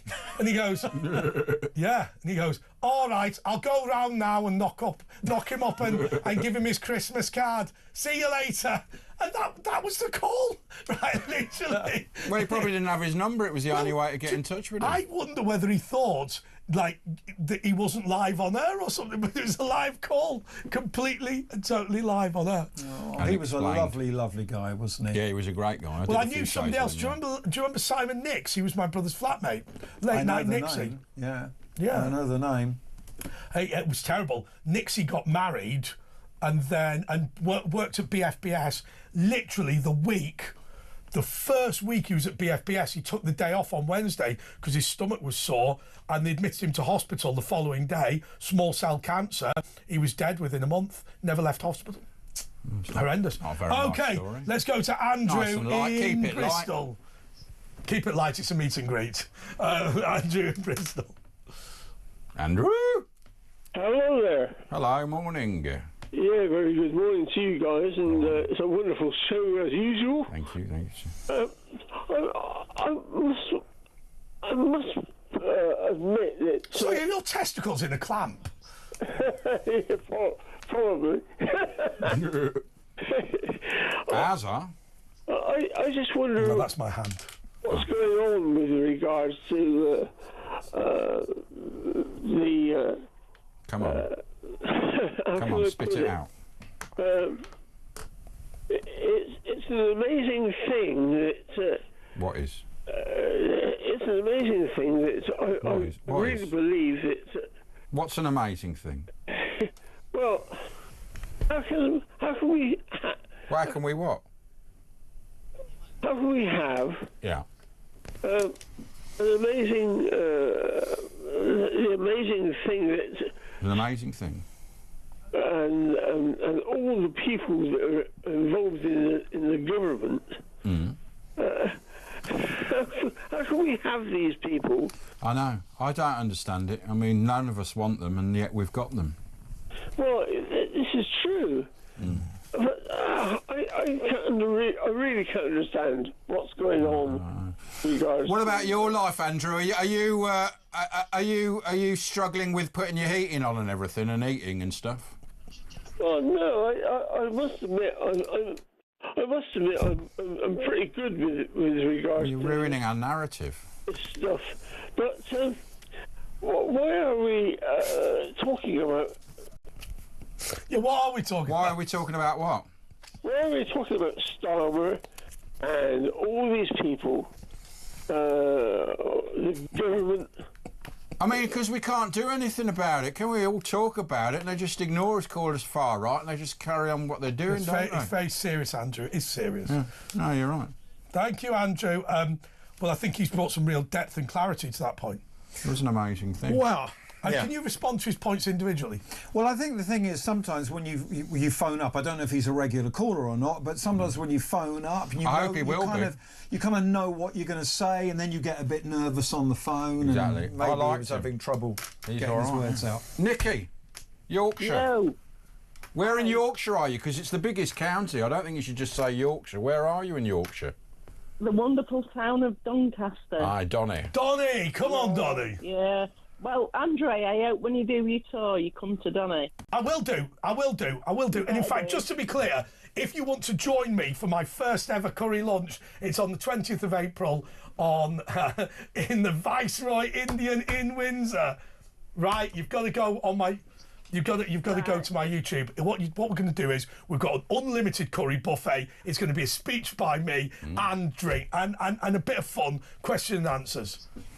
Well, it's going to be good. Well, Lois Perry's Andre, not coming. Thank God. Because of you and a few other YouTube guys, I've set my own YouTube channel Have up you? called Nikki Talks. Right, well, let's do it right now. Let's Nikki subscribe. Talks, Nikki Talks. That's Right, all what's the actual handle? Come on, let's have a Nikki go. Talks. Nikki Talks. Can't be That's Nikki me. Talks. That's a good handle. Yeah. How are you spelling Nikki? Oh, she's right. It is Nikki Talks. Yeah. Nikki underscore Talks. Nikki Talk. Yeah. It's at Nikki Brown 72. It might be. Right. But- So you're not a black lady doing makeup tips. Right. Okay. No. Okay. Well, in No. that case, you're not Nikki Talks. Right. Nikki Talks. What's the actual name? Right. Let me just have a quick look. Right. Come on. I mean, I can't believe you've advertised. You didn't know the name. Nikki talks about M&M.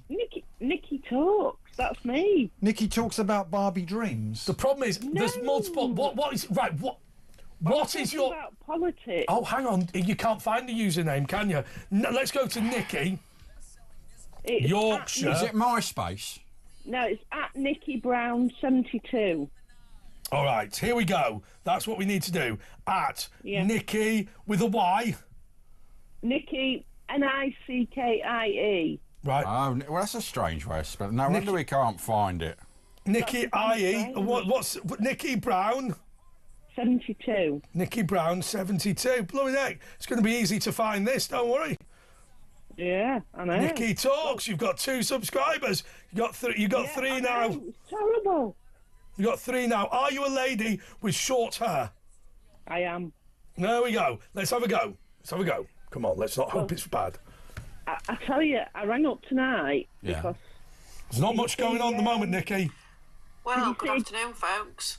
Thought I better come on. I've just been chuckling myself somewhat chronic.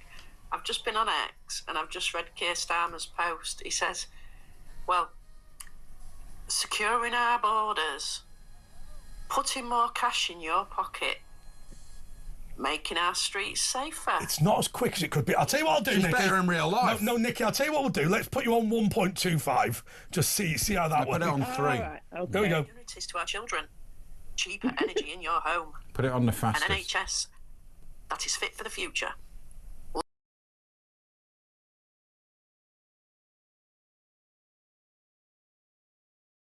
Making the joke, but anyway, she's making the joke. Don't worry. Okay. What have you called in for about then? That's what I was calling in about. To plug your YouTube thing? No.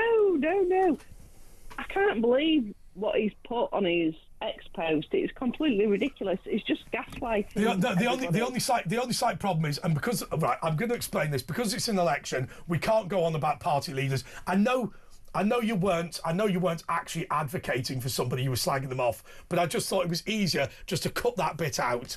But Nikki, I have to say, you now have 3 subscribers. One of them is me. Where are you going to take the channel? I still can't find it, but I'm just going to keep going and airing my thoughts as Can I tell you something? Can I tell you something that will work? What? If you just keep going. I'm not joking. Yeah, that's what I'm going to do. And what we'll do is I will visit. Oh no! Now I've got Nikki Talks, the makeup artist. Right, let's try and get rid of her because she's got. Don't they say that most YouTube channels, most YouTube channels fail because people just give up? You just got to keep at it. Keep going, yeah. It takes years. Okay, Nikki. Steve is in Walsall. I'm really sorry. You've been waiting an hour. Come on, Steve. You've got a minute and a half. Go for it. Good evening, gentlemen. Good evening. I'd just like to say something about prime ministers. You got about a minute, Steve. A bit more. Oh well. Don't prime laugh. ministers, past and present. Yeah, man. I mean, I can go back to Macmillan. Don't talk about the current one. Macmillan.